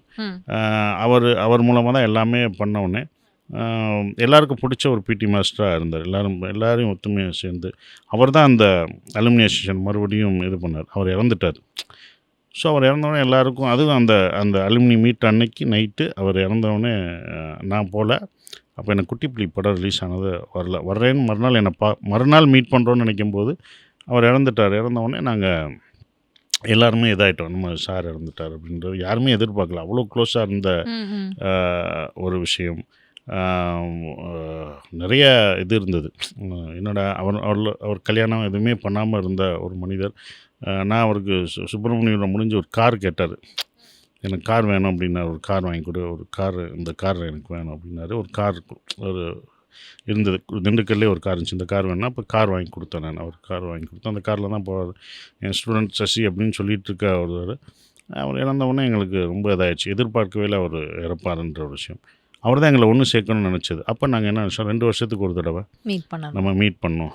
அவர் பேர் தங்கராஜ். அதனால் கோல்டன் டே அப்படின்ற அந்த இடம் கோல்டன் டே அப்படின்ற ஒரு விஷயத்த ஒரு சந்தோஷமாக அது துக்கமாக ஆக்காமல் அது சந்தோஷமான தருணமாக நம்ம ஆக்கணும். நம்ம ஆசிரியர் ஒருத்தர் நம்ம இறந்துருக்காரு. அந்த ஆசிரியர் தினமாக எல்லோரும் கொண்டாடும்போது அவருடைய அந்த நாட்களை வந்து நம்ம அவங்க ஃபேமிலியோட ஃப்ரெண்ட்ஸோட எல்லாருமே சேர்ந்து கோல்டன் டே அப்படின்ற ஒரு விஷயத்த ஆரம்பிப்போம் அப்படின்னு சொல்லி 2 வருஷத்துக்கு ஒரு தடவை நாங்கள் அதை நடத்திட்டோம். பண்ணுறீங்க. ஆக்சுவலி ஸ்கூல் ஃப்ரெண்ட்ஸ் கூட ஒரு 20-30 வருஷத்து வரைக்கும் நம்ம கான்டாக்டில் இருக்கிறதே பெரிய விஷயம் தான் சார். அது பண்ணுறீங்கன்றப்போ it is a good thing தான். என்னோடய 5th படித்த ஃப்ரெண்டு எல்லாமே இப்போ வரைக்கும் பழக்கம் தான். அது ஒவ்வொரு 5th 12th வரைக்கும் அது போர்டிங் ஸ்கூல் தானே. ஸோ அங்கே வந்து கிளாஸஸ் இதெல்லாம் இருக்காது, ஸ்கூல் தான். அப்போ என்னோடய ஃப்ரெண்ட்ஸ் அப்படின்னு பார்த்தீங்கன்னா 5th 12th வரைக்கும் இருப்பாங்க, சீனியர்ஸும் இருப்பாங்க. அப்போ எல்லாருமே இருக்கிற ஒரு விஷயந்தான் அது போர்டிங் ஸ்கூலில் இருக்கும். எல்லாமே இருப்பாங்க, கேர்ள்ஸ் இருப்பாங்க, கேர்ள் ஃப்ரெண்ட் பாய் ஃப்ரெண்ட் எல்லாமே இருக்கிற ஒரு தருணமாக தான் அப்படி தான் இருக்கும். அது கோஎட்ல தான் படிச்சீங்க? கோஎட் தான். ஓகே தான், பியூட்டிஃபுல். இப்போ வந்து ஃப்ரெண்ட்ஷிப் அழகாக பிளெஸ்ஸிங்காக இருக்குது அப்படின்றது வெரி குட். அதே சமயத்தில் வந்து பிட்ரேயல்ஸ் நிறைய நடந்திருக்கும்ல சார்? ஏன்னா எனக்கு தெரிஞ்ச உங்களுடைய படத்தில் நிறைய ரெஃபரன்ஸ் வந்து துரோகிகள்னு நிறைய காமிக்கிறீங்க. அது வந்து ஏதாவது பர்சனல் லைஃப்பில் நடந்த விஷயங்கள் வச்சியா? எல்லாருக்குமே இருக்கும். எல்லாருமே எனக்கும் அது இருந்திருக்கும். நமக்கு வந்து எப்போதுமே சொல்கிற ஒரு விஷயம் தான், நம்ம நல்லா இருக்கிறப்ப நம்ம பக்கத்தில் ஃப்ரெண்டு இருக்கணும்னு அவசியம் இல்லை. நமக்கு கஷ்டமாக இருக்கும்போது ஃப்ரெண்டு பக்கத்தில் இருக்கணும். நம்ம சொல்கிறதுக்காக ஒருத்தர் வேணும். நம்ம யார்கிட்ட சொல்லுவோம், நம்ம வீட்லேயும் சொல்ல முடியும். அப்போ நண்பன் பக்கத்தில் இருக்கணும். அவன் நமக்கு வந்து எந்த விதத்துலையும் உதவி செய்யலாம் தேவையில்லை, பக்கத்தில் இருந்தாலே போதும். ஒரு சப்போர்ட்டு தான். அவன்கிட்ட சொல்கிறதுக்கு ஒரு நம்ம செவுத்துட்டியா சொல்ல முடியும், செவுத்துட்டு சொன்னால் நம்ம இதாயிரும். அப்போ அந்த டைம் யாரும் போகக்கூடாதுன்ற ஒரு விஷயம். நான் இப்போ வரைக்கும் அதான் சொல்கிறது. என்னை விட்டு போனவங்களாம் யோசிக்கும் போது என்ன யோசிப்பேன்னா, நான் நல்லா இருக்கும்போது நீங்கள் போயிருந்தேன்னா நான் நல்லா இல்லாத போது நீங்கள் போகிறீங்கள, அதுதான் எனக்கு வருத்தமாக இருக்குது. நான் உங்கள் மேலே வருத்தப்பட்டேன், இப்போ வெறுப்பாக மாறிடுச்சு. ஏன்னா அப்படி போயிட்டீங்க, இந்த டைம் நீங்கள் போயிருக்கக்கூடாது. நான் நல்லா இருக்கும்போது நீங்கள் போனீங்க, ஒன்றும் இல்லை. எனக்கு சப்போர்ட்டாக நீங்கள் இருந்திருக்க முடியல. நீங்களாம் இருப்பீங்கன்னு தான் நான் நினச்சேன். நீங்கள் இத்தனை காலம் இருப்பீங்க அப்படின்ற ஒரு விஷயம், அது பிட்ரேல்னு சொல்ல முடியாது. அது அவங்களுடைய டிசிஷன் ஒன்று இருக்கும். அதை நம்ம வந்து தப்புன்னு சொல்லவே கூடாது. ஒவ்வொருத்தவங்களுக்கு ஒரு லைஃப் இருக்குது, நம்ம கூட இருக்கணுன்ற அவசியம் அவங்களுக்கு இல்லை. ஸோ அதை நோக்கி அவங்க போகும்போது அதை வந்து நம்ம தப்பாக நினைக்கிறதும் தவறு தான். ஓகே, அவங்களோட டெசிஷனையும் நம்ம ரெஸ்பெக்ட் பண்ணணும். போயிட்டான் அப்படின்ற ஒரு விஷயம். அப்போ நட்பு எல்லாமே துரோகமாக இருக்காது. ஏதோ ஒருத்தன் கரெக்டாக இருப்பான் அப்படின்ற ஒரு நம்பிக்கை இருக்கும். நீங்கள் எல்லாமே துரோகம்தான் உங்களுக்கு பாயிண்ட் அவுட் ஆகிருக்கு. எல்லாருக்குமே உங்களுக்கு நான் பண்ணுற படங்களில் துரோகத்தை தான் சொல்லிகிட்ருக்கேன் அப்படின்ற ஒரு விஷயத்த சொல்கிறீங்க. ஆனால் நான் நல்லதையும் சொல்லியிருக்கேன். நல்லது இருக்கு. ஏன் என்னன்னா, இப்போ சுப்பிரமணியபுரத்தில் அது துரோகத்தின் கதையாக இருந்தாலுமே ஆ. கடைசி இருக்கா பாருங்க டும்கா, அவன் சொல்லுவான், டே நமக்கு எல்லாமே அவங்க தானடா, அவங்கள எப்படிடா கொல்ல மனசு வந்துச்சு அப்படின்னு சொல்லிட்டு அந்த இதை கரெக்டாக அவன் நடந்து போவான் பார்த்தீங்களா, அந்த நண்பன் நமக்கு நம்பிக்கை கொடுக்குறான். அவனை நண்பனாக பார்த்தீங்கன்னா அவன் நமக்கு ஒரு நண்பன், கடைசி வரைக்கும் ஒருத்தன் இப்படி இருந்தான்டா, இவங்களாம் துரோகமானாலும் அங்கே ஒருத்தன் நம்பிக்கை ஒரு நண்பன் வருவான். எனக்கு ஒரு இயக்குனர்னா ஒரு படம், இப்போ ஒரு பேஸ்கெட் பால் படம் நடித்தேன். அவரும் அவன் வந்து சுப்பிரமணியபுரத்தோட ரசிகன். சார் நான் பெரிய பெங்களூரில் பார்ப்பேன், அவர் வெப் சீரிஸ் இப்போ நான் பண்ணேன், கெஸ்ட் ரோலாக பண்ணேன், அவருக்கு நீங்கள் கெஸ்ட் ரோல் பண்ணணுன்னு சொல்லி நான் அந்த இதில் போனேன். அவரும் அதை தான் சொன்னார், சார் நான் வந்து ஒரு மாதிரியாக நண்பர்களால் வந்து பிட்ரேல் பண்ணி ரொம்ப இதாகி நான் வெக்ஸ் ஆகி சுப்பிரமணியபுரம் படம் பார்த்தேன் சார். அந்த டைமு எனக்கு ஏன் அவ்வளோ இன்ஸ்பயர் ரொம்ப உள்ளே போச்சுன்னா, சுப்பிரமணியன் படம் பார்க்கும்போது நான் பெங்களூரில் பார்த்தேன். அப்போ எல்லாத்துமே துரோகமாக சொல்லிகிட்டே இருக்கீங்க, யாரெல்லாம் அவன் துரோகத்தையே சொல்லிகிட்டு இருக்கான் அப்படின்னு நான் ரொம்ப வெக்ஸாகி உட்காரும்போது கடைசி அந்த டும்கா வந்து இது பண்ணிட்டு போகும்போது எனக்கு ஒரு நம்பிக்கை கொடுத்தேன். ஒரு நண்பன் இப்படி ஒருத்தன் கிடப்பான், இப்படி ஒரு இருப்பான் அப்படின்றது அந்த நம்பிக்கையோடு நான் வெளியில் போனேன். ஸோ எல்லா நண்பர்களும் இப்படி இருக்க மாட்டான், கண்டிப்பாக ஒரு நண்பன் இப்படி இருப்பான், இப்படியும் ஒரு நண்பன் இருப்பான் அப்படின்ற ஒரு விஷயம். ஸோ அப்போ எல்லா படத்துலையும் அதை சொல்லியிருக்கேன். இது பார்க்கப்பட்ட அளவுக்கு அது பார்க்கப்படலை, அவ்வளோதான். இல்லை மேபி இப்போ நீங்கள் சொன்னதுக்கப்புறம் எனக்கு அது இன்னும் உரைக்குது. ஆமாம் இல்லை, இந்த மாதிரி ஒரு கேரக்டர் இருக்கிறப்போ ஃப்ரெண்ட்ஸில் ஒரு ஒரு ஒரு ஒரு பீக்கன் ஆஃப் ஹோப் அப்படின்லாம் அந்த மாதிரி ஒரு கேரக்டர் நீங்கள் காமிச்சிருந்துருக்கீங்க. நமக்கு எப்போதுமே ஒரு நெகட்டிவ் தான் ஈஸி அட்ராக்ட் அட்ராக்ட் ஆகுது. நெகட்டிவ் தான் எல்லா விஷயத்துலையும். நீங்கள் சொல்கிறதுலையும் இப்போ நீங்கள் ஒரு விஷயத்தை அதனால தான் நம்ம எப்போதுமே நெகட்டிவாக தான் ஃபஸ்ட்டு போடுறோம். பாசிட்டிவாக போட்டால் இந்த வியூ கூட யாரும் பார்க்க மாட்டாங்க. அப்போ வந்து நெகட்டிவ் தான் நம்ம ஈஸியாக போகும். அப்போ பாசிட்டிவ் போகும், ஆனால் கொஞ்சம் லேட் ஆகும். ஆனால் அதுதான் கடைசி வரைக்கும் கண்டிப்பாக. இது அந்த டைம் பீயிங் தான். ஆனால் ஒரு பாசிட்டிவான ஒரு விஷயங்களும் பாசிட்டிவான நண்பர்களும் லேட்டாக தான் தெரியப்படும், ஆனால் அது கடைசி வரைக்கும் நிற்கும், நம்ம மெமரிஸில் இருக்கும். அப்படி தான் பார்க்கணும். இது கண்டிப்பாக ஒரு take away from this podcast நான் நினைக்கிறேன். எஸ், இப்போ வந்து நீங்கள் பேசினப்போ சொன்னீங்கல்ல சார், நிறைய டவுன் டைம்ஸ் இருந்துச்சு என்னோடய லைஃப்பில். அப்போது நீங்கள் நண்பர்கள் வந்து நிறைய பேர் போனாங்க அப்படின்னா அந்த டைமில் நீங்கள் ஐ மீன் நல்லா இருந்த டைமில் போயிருந்தா கூட பிரச்சனை இல்லை, டவுன் டைம்ஸில் போயிட்டீங்க அப்படின்னு சொன்னீங்கல்ல. இந்த டவுன் டைம்ஸ் அப்படின்னு வர்றப்போ ரொம்ப லோவாக நம்ம இருக்கிறப்போ எப்படி அதுலேருந்து வெளியே வர்றது, பவுன்ஸ் பேக் ஆகி திருப்பி நம்மளுடைய ரொட்டீன் லைஃப்குள்ளே நகர்றதுன்னு ஒன்று இருக்குல்ல. ஒவ்வொருத்தங்களுக்கும் ஒவ்வொரு மாதிரி இருக்கும். சில பேர் வந்து கதை எழுத ஆரம்பிச்சிடுவாங்க, சில பேர் எங்கேயாவது பயணத்துக்கு போயிடுவாங்க. அந்த மாதிரி உங்களுடைய கஷ்ட நேரங்களில் எப்படி சார் அதுலேருந்து வெளியே வருவீங்க? எனக்கு ரொம்ப டிப்ரெஷன் இருக்கும்போது நிறைய டிவி சோக நிகழ்ச்சியாக பார்ப்பேன். யாராவது இறந்து செத்துட்டாங்கன்னு வச்சுக்கோங்க, இது இப்படி தான் ஆனது. என்னங்க சொல்றீங்க? அப்படிதான் அது இன்னும் அந்த டிப்ரெஷன் அப்படி தான் பார்ப்பாங்க. சோக பாட்டு கேட்கறது, பாட்டு இல்லை, சோகமான நிகழ்ச்சிகள். சோகமாக யாருன்னு அவனுக்கு அவங்க அழுதா நம்மளும் அழுதுட்டு உட்காந்துருப்போம். இப்போ நம்ம வந்து அதை சிரிச்சுட்டு பேசுகிறோம். அப்போ அந்த டிப்ரெஷனில் நம்ம அப்படியே இருக்கும்போது, ஏன்னா யாரும் தனிமை இப்படின்னு இருக்கும்போது அப்புறம் தான் யோசிச்சேன், சரி நம்ம இங்கே இருக்கக்கூடாது, நம்ம தான் ஒரு கட்டத்தில் நம்ம தான் அது, வேறு யாரும் சொல்ல மாட்டாங்க. என்ன தான் சொன்னாலுமே நமக்கு அது ஏறாது ஃபஸ்ட்டு. அப்போ நம்ம இப்படியே இருக்க முடியாது, நம்ம ஓடணும். நம்மளை நம்பி இவ்வளோ இது இருக்குது, இவ்வளோ பிரச்சனைகளும் இதெல்லாம் சால்வ் பண்ணி போடுவோம். நம்ம எங்கே தொலைச்சோமோ அங்கே தான் தேடணும் ஃபஸ்ட்டு. நான் இங்கே தான் விட்டேன், இங்கேருந்து தான் எடுப்பேன் அப்படின்ற ஒரு கான்ஃபிடென்ட் நமக்குள்ளே வரணும். அந்த கான்ஃபிடென்ட் தான் நம்மளை எடுத்துகிட்டு சொல்லணும். கண்டிப்பாக நம்ம வந்து பயந்துட்டு இந்த மாதிரி சோகமாக பார்த்துட்டு உட்காந்ததெல்லாம் கிடையாது. இப்போ சோகத்தை நீங்கள் ப்ளஸ் ஆக்கணும். இப்போ நல்ல எனர்ஜியுள்ள பாட்டாக போடணும். இப்போ எனர்ஜியான பார்க்கணும். ஆமாம், எனர்ஜியான பாட்டாக போடணும், எனர்ஜியான விஷயங்களாக பண்ணணும், எனர்ஜியான விஷயங்கள் கேட்கணும். அப்போ எங்கேயோ ஒருத்தன் நமக்கு தன்னம்பிக்கை கொடுப்பான், ஏதோ ஒரு விஷயம் வந்து கொடுப்பான். இதெல்லாம் நம்மளை அறியாமல் உள்ளுக்குள்ளே வந்துக்கிட்டே இருக்கும். அப்போ நம்ம எடுத்துக்கணும். நம்ம தான் கான்ஃபிடென்ட் கொடுக்கணும், வேறு யாரும் வந்து கொடுக்க முடியாது. ஏன்னா நம்மளோட சம்மந்த விஷயம் அது. இன்னொருத்தவங்க சொல்ல தான் முடியும், அது அட்வைஸாக தான் இருக்கும். வந்துட்டாண்டா அட்வைஸ் பண்ண அப்படின்னு தான் நமக்கு வரும். அப்போ நம்மளோட விஷயங்களை நம்ம தான் அந்த கான்ஃபிடென்ட்டை ஏற்றிக்கணும், நம்ம தான் அந்த ஏற்றிக்கணும். நம்மளுடைய உடம்பு, நம்மளுடைய மூளை, நம்மளுடைய மனசு. நம்ம மனசு சொல்கிறத புத்தி கேட்காத, புத்தி நினைக்கிறத வந்து மனசுக்குள்ளே இது பண்ண முடியாது. அப்போ இதை ரெண்டையும் கரெக்டாகிட்டோம்னு வச்சுக்கலாம், அப்போ நமக்கு வந்துடும். அப்போ நம்ம போய் இது பண்ணோன்னா அந்த இடத்துல முடிவு பண்ணது தான். அப்போ நம்ம ஃபேமிலியோட ஸ்பெண்ட் பண்ணது, ஊருக்குள்ளே இருக்கிறது, நண்பர்களோட பேசின ஒரு விஷயங்கள், இப்படியே வரும்போது நமக்கு திருப்பி ஓடணும். படங்கள், அடுத்தடுத்து படங்கள் பண்ண ஒரு விஷயங்கள், இதெல்லாம் அப்படி நமக்கு மாற்றி மறுபடியும் அதுக்கான விஷயங்கள் எல்லாத்தையும் அடைச்சி வந்து நின்னது. ஓகே. திருப்பியும் சேனல் பண்ணி ஓடு ராஜா அப்படின்னு சொல்லிட்டு உங்களுடைய பாதையை அமைச்சிக்கிறது தான். இப்போ நீங்க சொன்னீங்கல்ல, ஃபேமிலி வந்து ரொம்ப சப்போர்ட்டிவா இருக்கணும். யூசுவலாவே எல்லா சக்ஸஸ்ஃபுல் மேனுக்கும் ஒரு ஃபேமிலி லைஃப்மே ரொம்ப இம்பார்ட்டன்ட். நார்மலா இருக்கிற ஹியூமனுக்குமே. உங்களுடைய ஃபேமிலி எப்படி சார்? உங்களுடைய மனைவி, உங்களுடைய பிள்ளைகள்லாம் எவ்வளோ? ஆஹ் எல்லாமே ஜாயிண்ட் ஃபேமிலி தான். இப்போ வரைக்குமா? இப்போ வரைங்க இப்போ வரையும் எங்கள் வீட்டில் 16 பேர் இருப்பாங்க. எல்லாமே 14ஆ? 14-15 பேர் இருப்பாங்க. இப்போ என்ன சொல்றீங்க? எங்கள் அண்ணன் தம்பி ஃபேமிலி இப்படி எங்கள் குடும்பமே எந்த ஊர் ஜாயின் சார் மதுரையில? மதுரையில் வந்து புது தாமரைப்பேர் கிராமம். It's a village. நீங்க உங்க என்ன பசங்களை ஆச்சரியப்படுற ஏதோ கூப்பிட்டு நான் வரலையா? பாம்பு வச்சு வெடிச்சு வச்ச மாதிரி ஐயோ அப்படின்னா இல்ல, உங்க என்ன பசங்க சென்னைக்கு வரலையா? அவன் வருவாங்க. பட் எல்லாமே அங்கே தான் இருக்கேன். நான் தான் இப்போ மதுரையில் போய் செட்டில்டு. எனக்கு சென்னைன்றது எப்பயாவது தான் வருவேன் நான். ஓகே, எனக்கு சென்னை ஊர் கிடையாது. முதல் சென்னையில் ஃபுல்லாக இருந்தேன். ஆஃபீஸ் எல்லாமே இருந்தது. அப்புறம் நான் இங்கே சொன்னீங்க நான் ஷிஃப்ட் ஆகி அங்கே போயிட்டு அங்கே லைஃப் கிராமத்தில் இருக்கணும் அப்படின்றது. எனக்கு ஷூட்டிங் இருந்தால் தான் இங்கே வருவீங்க. ஷூட்டிங் இருந்தால் வருவேன். ம். சென்னையில் ஷூட்டிங் இருந்தாலும் ஒர்க் இருந்தாலும் பட் கதை கேட்குறதோ பட் மீட்டிங் எல்லாம் பண்ணுறதோ அதெல்லாம் வந்து மதுரை தான். மதுரையில. ஓகே. எல்லாமே மதுரை இதாக ஆக்கினேன். நம்ம ஊர் நம்ம இடத்துல வச்சுட்டோம். இப்போ கிராமத்தில் தான் என்னோடய வாழ்க்கை. ஒரு ஜாயிண்ட் ஃபேமிலியில் இருப்பாங்க. எல்லாம் நார்மலாக இருக்காங்க. அவங்க ஆட்டோ வேனு பஸ் இப்படி தான் அவங்களோட ட்ராவல். அவங்க நார்மல் லைஃப். நானும் அங்கே போனால் நார்மல் லைஃப் தான். அப்படியா? ஆக்டர் டைரக்டர் அந்த சசிகுமார் இதெல்லாம் ஒன்றும் மதிக்க மாட்டாங்க. என்ன ஊரில் மதிக்க மாட்டான்றலாம் அவங்க டிஸ்டர்ப் பண்ண மாட்டாங்க. புரியுது புரியுது நம்ம புரியுது. பாட்டுக்கு எங்கள் ஊரில் அப்படி நடந்து போகலாம். எங்கள் வயலுக்கு போகலாம். ம், ம், ம், நம்ம பாட்டு சைக்கிள் எடுத்துகிட்டு போகலாம். ம். நம்ம பாட்டு நிற்கலாம். எங்கே வேணால் நிற்கலாம். அவங்க வந்து ஃபோட்டோ கொடுங்க இது பண்ண யாருமே சொல்ல மாட்டாங்க. அது வந்து அவர் ஊர்லேருந்து வந்திருக்கு அவர் டிஸ்டர்ப் பண்ணக்கூடாது அப்படின்ற ஒரு விஷயந்தான். இந்த படம் பார்த்தோம். படத்தை பற்றியும் யாரும் ஊரில் ஒருத்தன் கூட பேசுனது இப்போ தான் யோசிக்கிறேன். யாருமே பேசணும் அவங்களுக்குலாம் அவ்வளோ சப்போர்ட்டிவாக பார்த்துக்குவோம். அது ஒரு அப்படிங்கும்போது மெச்சூரிட்டி லெவல்ல சார். அவங்க கண்டிப்பா. அப்படி பழகிட்டோமோ அவங்களும் அடாப்ட் ஆகிட்டாங்க நாங்களும் அடாப்ட் ஆகிட்டோம் அப்படின்ற ஒரு விஷயம்.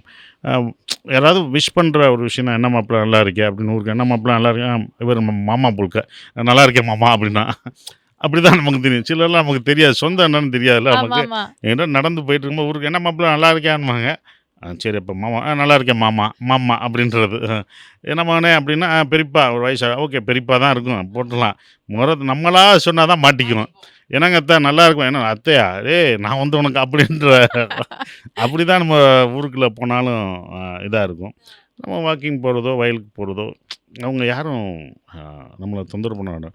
யாராவது ஃபோட்டோ எடுக்கணும் செல்ஃபி எடுக்கணும் வரும்போது தான் இவர் இந்த ஊருக்கு புதுசுன்னு அப்போ தான் நமக்கு தெரியும்.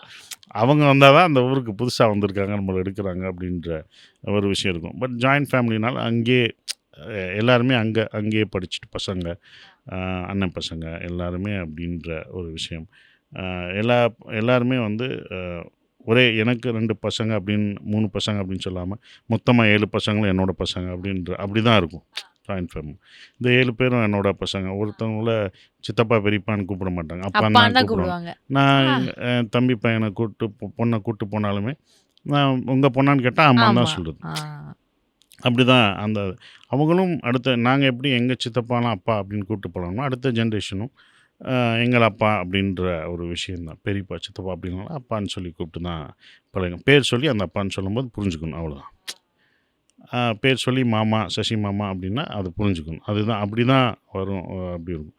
ஸோ அப்படி ஒரு இதுதான் வில்லேஜ்லேயே என்னோட இது இருக்குது. அங்கே போயிடுவேன் நான். Super sir. ஆக்சுவலி ஏன்னா ஒரு ஜாயிண்ட் ஃபேமிலி செட்டப் அப்படின்னு கேட்டோடனே எனக்கே எக்ஸைட் ஆகுது. இந்த 2024ல ஒரு ஜாயிண்ட் ஃபேமிலியில் இருக்காங்களா அப்படின்ற மாதிரி இருக்குது. அண்ட் அந்த உறவு முறையெல்லாம் சொல்லி கூப்பிட்றதெல்லாம் நல்லா இருக்கும்ல அந்த வீட்டில் இருந்து. எல்லாம் இது பண்ணுறது ஒரு விசேஷம்னாலும் அது நல்லா கரெக்டாக இருக்கும். உங்கள் படம்லாம் தியேட்டரில் போய் பார்ப்பீங்களா குழந்தைங்களோட? எல்லாருமே போயிடுவாங்க. ஊரே போவாங்க. அப்புறம் என்ன பண்ணுறது ஊர் தான் போவோம். அதனால தான் எனக்கு ராஜவம்சம் படம் வந்து ஜாயிண்ட் ஃபேமிலின்னு அப்படின்னு சொன்னோடனே 40 பேர் குடும்பத்தில் போனால் உடனே ஓகே சொன்னது. அது பண்ணது அந்த அந்த அந்த அந்த family sentiment அந்த ஃபேமிலி சென்டிமெண்ட் 40 பேர் முடியுமா முடியும் அப்படின்ற ஒரு விஷயம். ஸோ அப்படி தான் எல்லாம் இருக்குது. ஓகே. ஸோ அதே மாதிரி தான் ஃபேமிலி சென்டிமெண்ட்ஸ் இமோஷன்ஸ்ன்றது உங்களோட எல்லா படங்கள்லையுமே அது இருந்திருக்கு. சம்வேர் உங்களுடைய ரூட்ஸில் இருக்கிறதா ரிஃப்ளெக்ட் ஆகுதுன்னு நினைக்கிறேன்ல சார்? ஆமாம் கண்டிப்பாக. இப்போ இன்னும் ரொம்ப அதிகமாக உங்ககிட்ட கேட்குற கேள்வி ஒன்று உங்களுக்கே தெரிஞ்சிருக்கும். டிரெக்ட் பண்ணுறீங்க எப்போ பண்ணுறீங்க கரெக்டாக எனக்கும் கேட்டு நீங்கள் லிப்ஸிங்கில் நான் சொல்லி கேட்கலாட்டி இப்படின்னாலே தெரியும். சுப்பிரமணியம் அடுத்து சுப்பிரமணியம் பார்ட் எப்போ அது கிடையாது அப்படின்னு நானே சொல்லிட்டேன். நான் டிரெக்ஷன் எப்போ? டைரக்ஷன் வந்து அடுத்த வருஷம். நானும் எப்போதும் சொல்லிகிட்ருக்க ஒரு வசனம் தான் அடுத்த வருடம் அப்படின்ட்டு இந்த வருஷமே நான் பண்ணியிருக்கணும். அதுக்கான வேலைகள்லாம் நான் ஒரு வருஷம் படம் பண்ணாமல் தான் இருந்தேன். டைரக்ஷன் பண்ணணும் அப்படின்னு இப்போ தான் நடிக்க ஆரம்பிச்சிட்டேன். பண்ணணும்னு நினச்சேன். பட் அது தள்ளி போயிடுச்சு.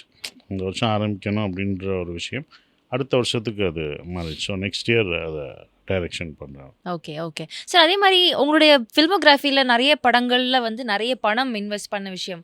ஸோ ஒரு ப்ரிடாமினன்ட் டாக் வந்து நிறைய படங்களில் லாஸஸோ இல்லை ஒரு ஃபினான்ஷியல் ஸ்ட்ரகிள் இருந்துக்கிட்டே இருந்திருக்கு அப்படின்னு ஒரு டாக் இருக்குது. Is that true? நான் உங்ககிட்ட கேட்குறேன். அது உண்மையா? ஃபினான்ஷியல் ஸ்ட்ரகிள் உங்களோடதுல உங்களுடைய ஜேர்னியில் இருந்திருக்கு, அதுவும் சினிமா கரியரில் அப்படின்னு சொல்லி ஒரு டாக் ஒன்று இருக்குது. அது உண்மையா? ஆரம்பத்தில் இல்லை, அதுக்கப்புறம் சில படங்கள் தோல்வியாகும்போது ப்ரொடக்ஷன் வைஸில் எனக்கு ஃபினான்ஷியல் ஸ்ட்ரகிள் இருந்தது. அது இவ்வளோ கடன் இருந்தது. அதுக்காக தான் நான் சில படங்கள்லாம் வந்து வேகமாக பண்ணது. அடுத்தடுத்து நிறையா படங்கள் பண்ண வேண்டிய சூழல். இப்போ போகிற அந்த நிதானம் அப்போ இல்லை. அப்போ வேகமாக பண்ணணுன்ற ஒரு சூழல். அது மேபி உங்களுடைய சிச்சுவேஷன்னால இல்லையா? அதே சிச்சுவேஷன். அந்த சிச்சுவேஷன் நம்ம சொல்ல முடியாது, இந்த சிச்சுவேஷனால தான் அப்படின்னு சொல்ல முடியாது. But we have to come out. அதை தாண்டதுக்கு பண்ண ஒரு விஷயங்கள் தான் நிறையா நமக்கு தெரியும். இது தப்பாக இருக்குன்னு, தப்பான விஷயங்கள் பண்ணுறோம் அப்படின்னு நமக்கு தெரியும். நம்ம பிடிக்காத விஷயத்த பண்ணுறோம் அப்படின்ற ஒரு விஷயம் தெரியும். ஆனால் ஓடி அதுலேருந்து வெளியில் வரணும். வெளியே வந்தால் தான் நான் நினச்ச சினிமா பண்ண முடியும். கண்டிப்பாக. ஆமாம். அப்போ அதுக்கு நான் அதை தாண்டி இந்த ஸ்ட்ரகிளை தாண்டணும்னா இதெல்லாம் பண்ணணும் அப்படின்ற ஒரு விஷயம் இருந்தது. அப்படி தான் நான் வந்து அதை பண்ணி அதை ஓவர் கம் பண்ணி இப்போ எனக்கு பிடிச்சமான இப்போ நீங்கள் பார்க்குற படங்கள்லாம் எனக்கு பிடிச்ச படங்களும் உங்களுக்கு கொடுக்குறேன் அப்படின்ற விஷயம். இப்போ அந்த நிறைய படங்கள் நான் பண்ணேன் அப்படின்னு சொல்கிறீங்கல்ல, ஒரு கட்டாயத்தினால பண்ணேன் அப்படின்ட்டு, அதில் தான் ரிக்ரெட்ஸ் இருக்கா? ஐயோ இது பண்ணியிருக்க வேண்டாமே, இது என்னதான் இவ்வளோ காசு கொடுத்தாலோ இல்லை இது ஒரு சிச்சுவேஷன் டிமாண்ட் அப்போ அதை திங்க் பண்ணுறதுக்கான டைம் நேரம் இருக்காது. ஏன்னா அவ்வளோ ஸ்ட்ரெஸ் நம்ம இருக்குது. அத்தனை பேர் இருக்காங்க. ஒரு 10 பேர் வந்து எனக்கு எப்போ கொடுப்பீங்கன்னும் போது அப்போ இதை பண்ணியிருக்க வேண்டாமே, இதை பண்ணி தான் ஆகணும். ஓ ஓகே ஓகே. பண்ணியிருக்க வேண்டாமே அப்படிலாம் ரிக்ரெட் பண்ணவே முடியாது. முடித்த பிறகு தப்பாக பண்ணிட்டோமே அப்படிலாம் நான் நினைக்கவே இல்லை. அதை சரி பண்ணலான்னு சில விஷயங்கள் பண்ணுவோம். அதவே என்ன சரி பண்ணலாம். அப்போ ப்ரொடியூசர் சொல்லும்போது இல்லைங்க வேறு இன்னொரு கதை நல்லா பண்ணுவோம், இது பண்ணும்போது அவங்க அதை இதுதான் அப்படின்ற ஒரு விஷயம் முடிவு அவங்க எடுத்ததாக இருக்கும். கதை கெட்ட முடிவு நமக்கு காசு வருதா அப்படின்னு தான் பார்ப்போம். அப்போ இதை தாண்டணுன்ற ஒரு விஷயம் இருக்கும். அப்போ இது ஏன் பண்ணோம் அப்படின்ற ரிக்ரெட் வராது. இதை சரி செய்கிறதுக்கான போராடி இருக்கும் அப்படின்ற ஒரு விஷயம் இருக்குல்ல. இதவே என்னவா பெஸ்ட்டாக கொடுக்கலாம், இதுக்குள்ளேயே என்ன பண்ணலாம், நம்ம பிடிக்கல ஆனால் அதை பிடிச்ச மாதிரி ஆக்குறதுக்கு ஒரு விஷயம் பண்ணணும். அந்த இதை ட்ரை பண்ணோம். அது முடியலை. நம்ம ஒரு அட்டெம்ப்ட் எடுத்தோம், அது பண்ணலை. நம்ம தெரிஞ்சு தான் அட்டெம்ப்ட் பண்ணுறோம். இப்போ நான் ஒரு படம் பிடிச்சி அது தோல்வியானால் எனக்கு ஒன்றும் தெரியாது. எனக்கு பிடிச்சி பண்ணேன் ஓகே அப்படின்றது. பிடிக்காமல் பண்ணிவிட்டு பண்ணுறதில்ல, அது தெரிஞ்சே குதிச்ச மாதிரி தானே. அப்போ அதுதான் கொஞ்சம் கஷ்டமாக இருக்கும். பட் அதை ரிக்ரெட் பண்ணலை. பட் அந்த இடத்துல அது எனக்கு நிறைய விஷயங்களை காப்பாற்றிருக்குன்னு ஒரு விஷயம் இருக்குது. நான் இப்போ நான் நல்ல படம் இப்போ யோசிக்கிற ஒரு விஷயத்துக்கு அதெல்லாம் எனக்கு உதவி இருக்குது. அதெல்லாம் எனக்கு ஹெல்ப் பண்ணியிருக்கு. அந்த உதவுன விஷயத்த நம்ம என்றைக்கும் மறக்கக்கூடாது. அது நல்லதோ கெட்டதோ ஏதோ ஒரு விஷயத்தில் நமக்கு உதவி இருக்குது. அதை மறக்காமல் இருக்கிறது. இப்போ எனக்கு இது ஒரு டவுட்டாகவே கேட்குறேன். நல்ல காசு கையில் இருக்குது, சாப்பிட்றதுக்கான சாப்பாடு, நம்ம குடும்பத்தை பார்த்துக்கிறதுக்கான ஒரு போதிய பணம் இருக்குது. அப்படியே கொஞ்சம் வருஷம் கழித்து பார்த்தா ஐயோ கஷ்டம், நிறைய பேர் என்கிட்ட காசுக்காக வந்திருக்காங்க, நான் கொடுக்க வேண்டிய காசு இருக்குது, காசு இல்லாமல் ஒரு டைம் போகிறோம்ல, அந்த ஒரு ஜேர்னி வந்து மன ரீதியாக அவங்களை எப்படி பாதிக்கும்? எப்படி அதுலேருந்து வெளிவந்தீங்கன்னா நிறைய பேர் நம்ம கேள்விப்பட்டிருக்கோம். பணக்காரங்களாக இருப்பாங்க, திடீர்னு ஏதாவது பண கஷ்டம் வந்ததுக்கப்புறம் அதை டீல் பண்ண முடியாமல் அவங்க என்னெல்லாம் முடிவுகள் எடுப்பாங்க. ஸோ அதுலேருந்து எப்படி நீங்கள் மீண்டு வந்தீங்க சார்? எல்லாத்தையும் ஃபேஸ் பண்ணி தான் ஆகணும். நம்ம ஒரு கட்டத்தில் வந்து அதை மீறி வருவோம். நம்ம அதுக்காக தப்பான முடிவுகளும் எடுக்க முடியாது. அப்போ இதெல்லாம் இருக்கும்போது ஒன்று தெரிஞ்சுட்டேன், கடன் மட்டும் வாங்கக்கூடாது. சும்மாவது வீட்டில் உட்காந்துக்கலாம்.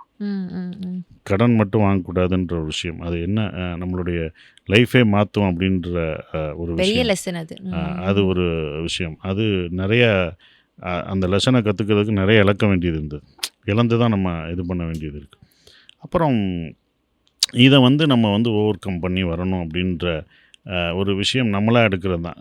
நமக்கு வந்து இதை கரெக்டாக கொடுத்துடணும், இதிலேருந்து வெளியே வந்துடணும் அப்படின்ற ஒரு விஷயந்தான் நமக்கு இன்டென்ஷனாக இருக்கும்.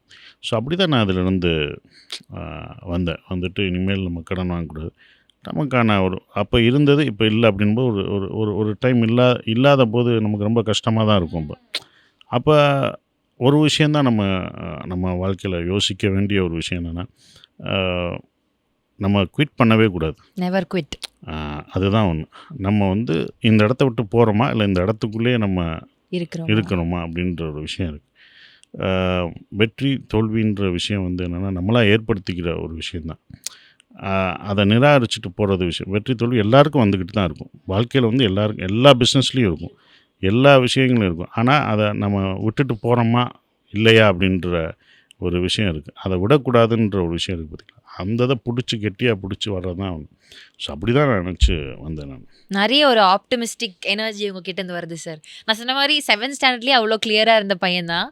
அதுக்கப்புறம் நிறைய லெசன்ஸ் நீங்கள் வந்து கற்றுருக்கீங்க இல்லையா, லைஃப்பில் ஒவ்வொரு விஷயத்துலையும் எக்ஸ்பீரியன்ஸ் பண்ணி எடுத்து.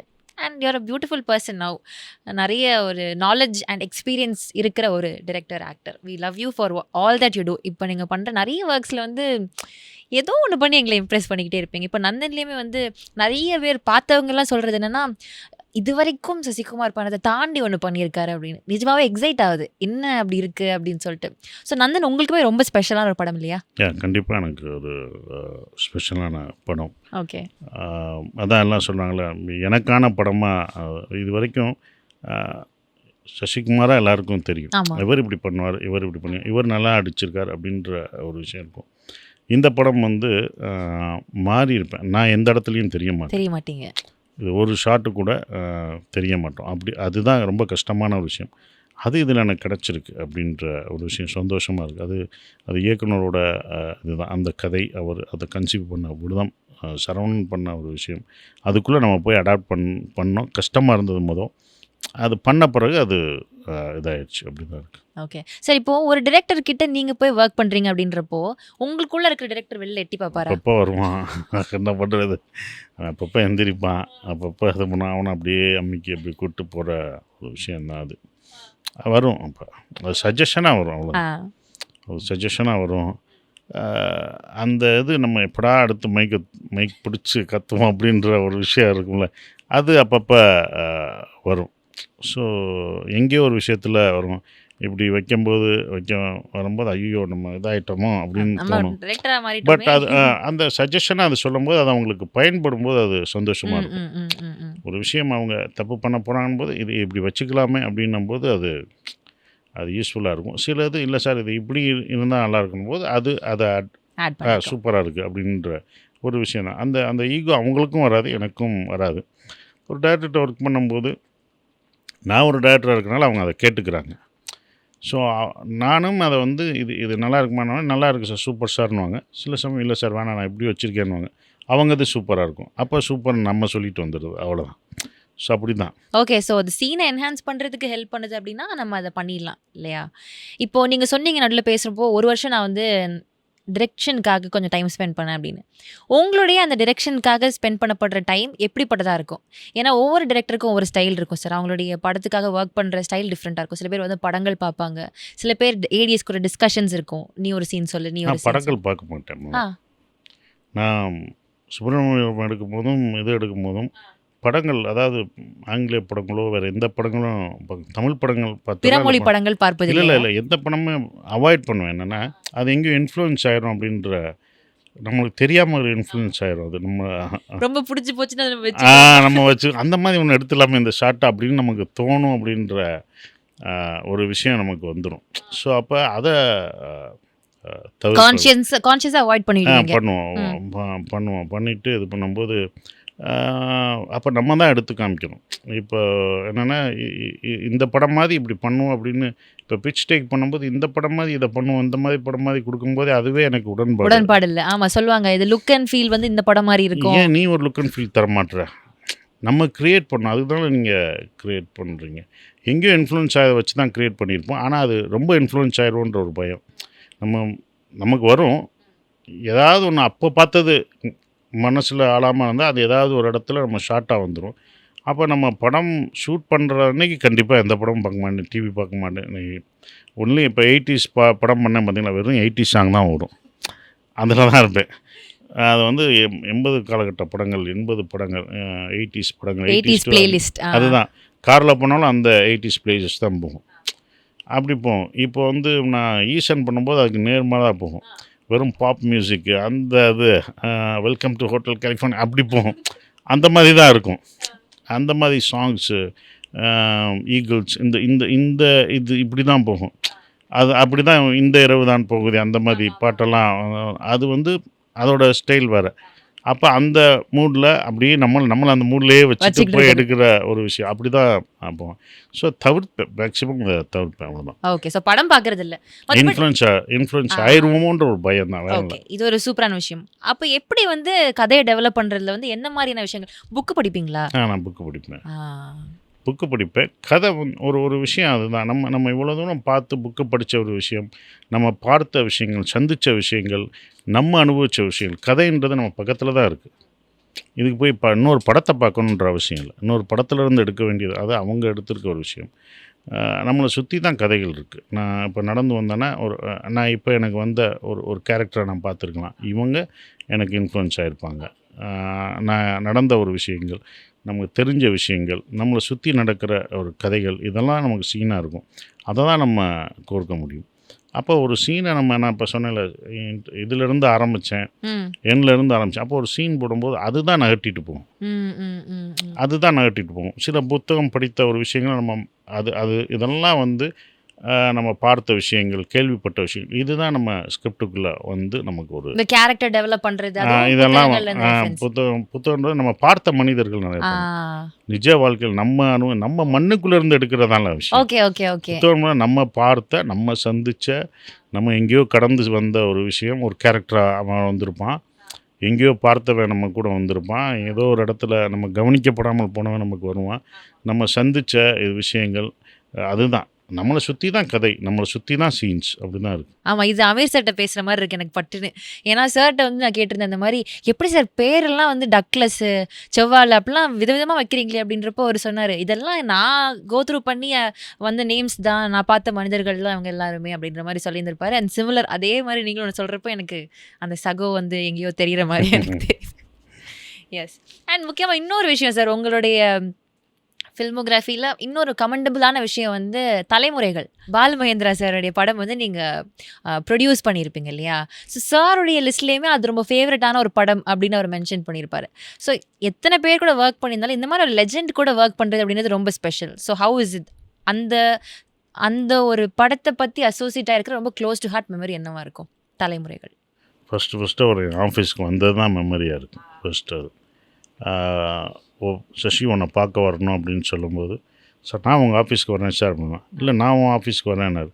இல்லை சார் நான் வர்றேன் சார் என்ன, இல்லை ஏன்பா உன் ஆஃபீஸ்க்கு வந்து ஒரு கப்பு டீ தர மாட்டியா அப்படின்னா, சார் வாங்க சார் அப்படின்னேன். வந்தார் வந்து என் ஆஃபீஸில் ரூமில் உட்காந்தார். சார் வாங்க சார், என்ன டீ கொடுத்தேன், டீ சாப்பிட்டாரு. அதுக்கப்புறம் எதுவுமே கதையை சொல்ல ஆரம்பிச்சார். என்ன சார் எதுன்னு நானும் கேட்கலாம், அவர்கிட்ட எப்படி கேட்க முடியும்? நம்ம ஸ்கூலில் பார்த்து பிரமித்த ஒரு மனிதர், நம்ம பிடிச்ச ஒரு இது, அந்த ரூட் அதுதான். இப்போ வந்து எங்களுடைய தலைமை ஆலமரம் அதுதான்.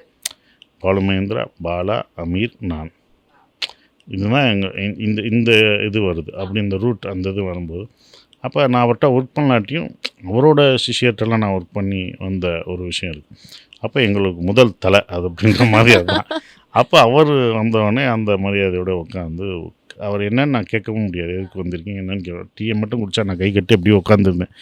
ஆரம்பம் அவர் பார்த்தா கதை சொல்ல ஆரம்பிச்சிட்டார், தலைமுறைகள் கதையை அப்படின்னு ஃபுல் கதையும் சொல்லிட்டார். சொன்னோடனே இங்கே வெளியில் ஆஃபீஸில் என்னோடது என்ன உள்ளே ரொம்ப நேரம் போனவங்க இன்னும் வரல, என்னன்னு வச்சுட்டு இருந்தேன்.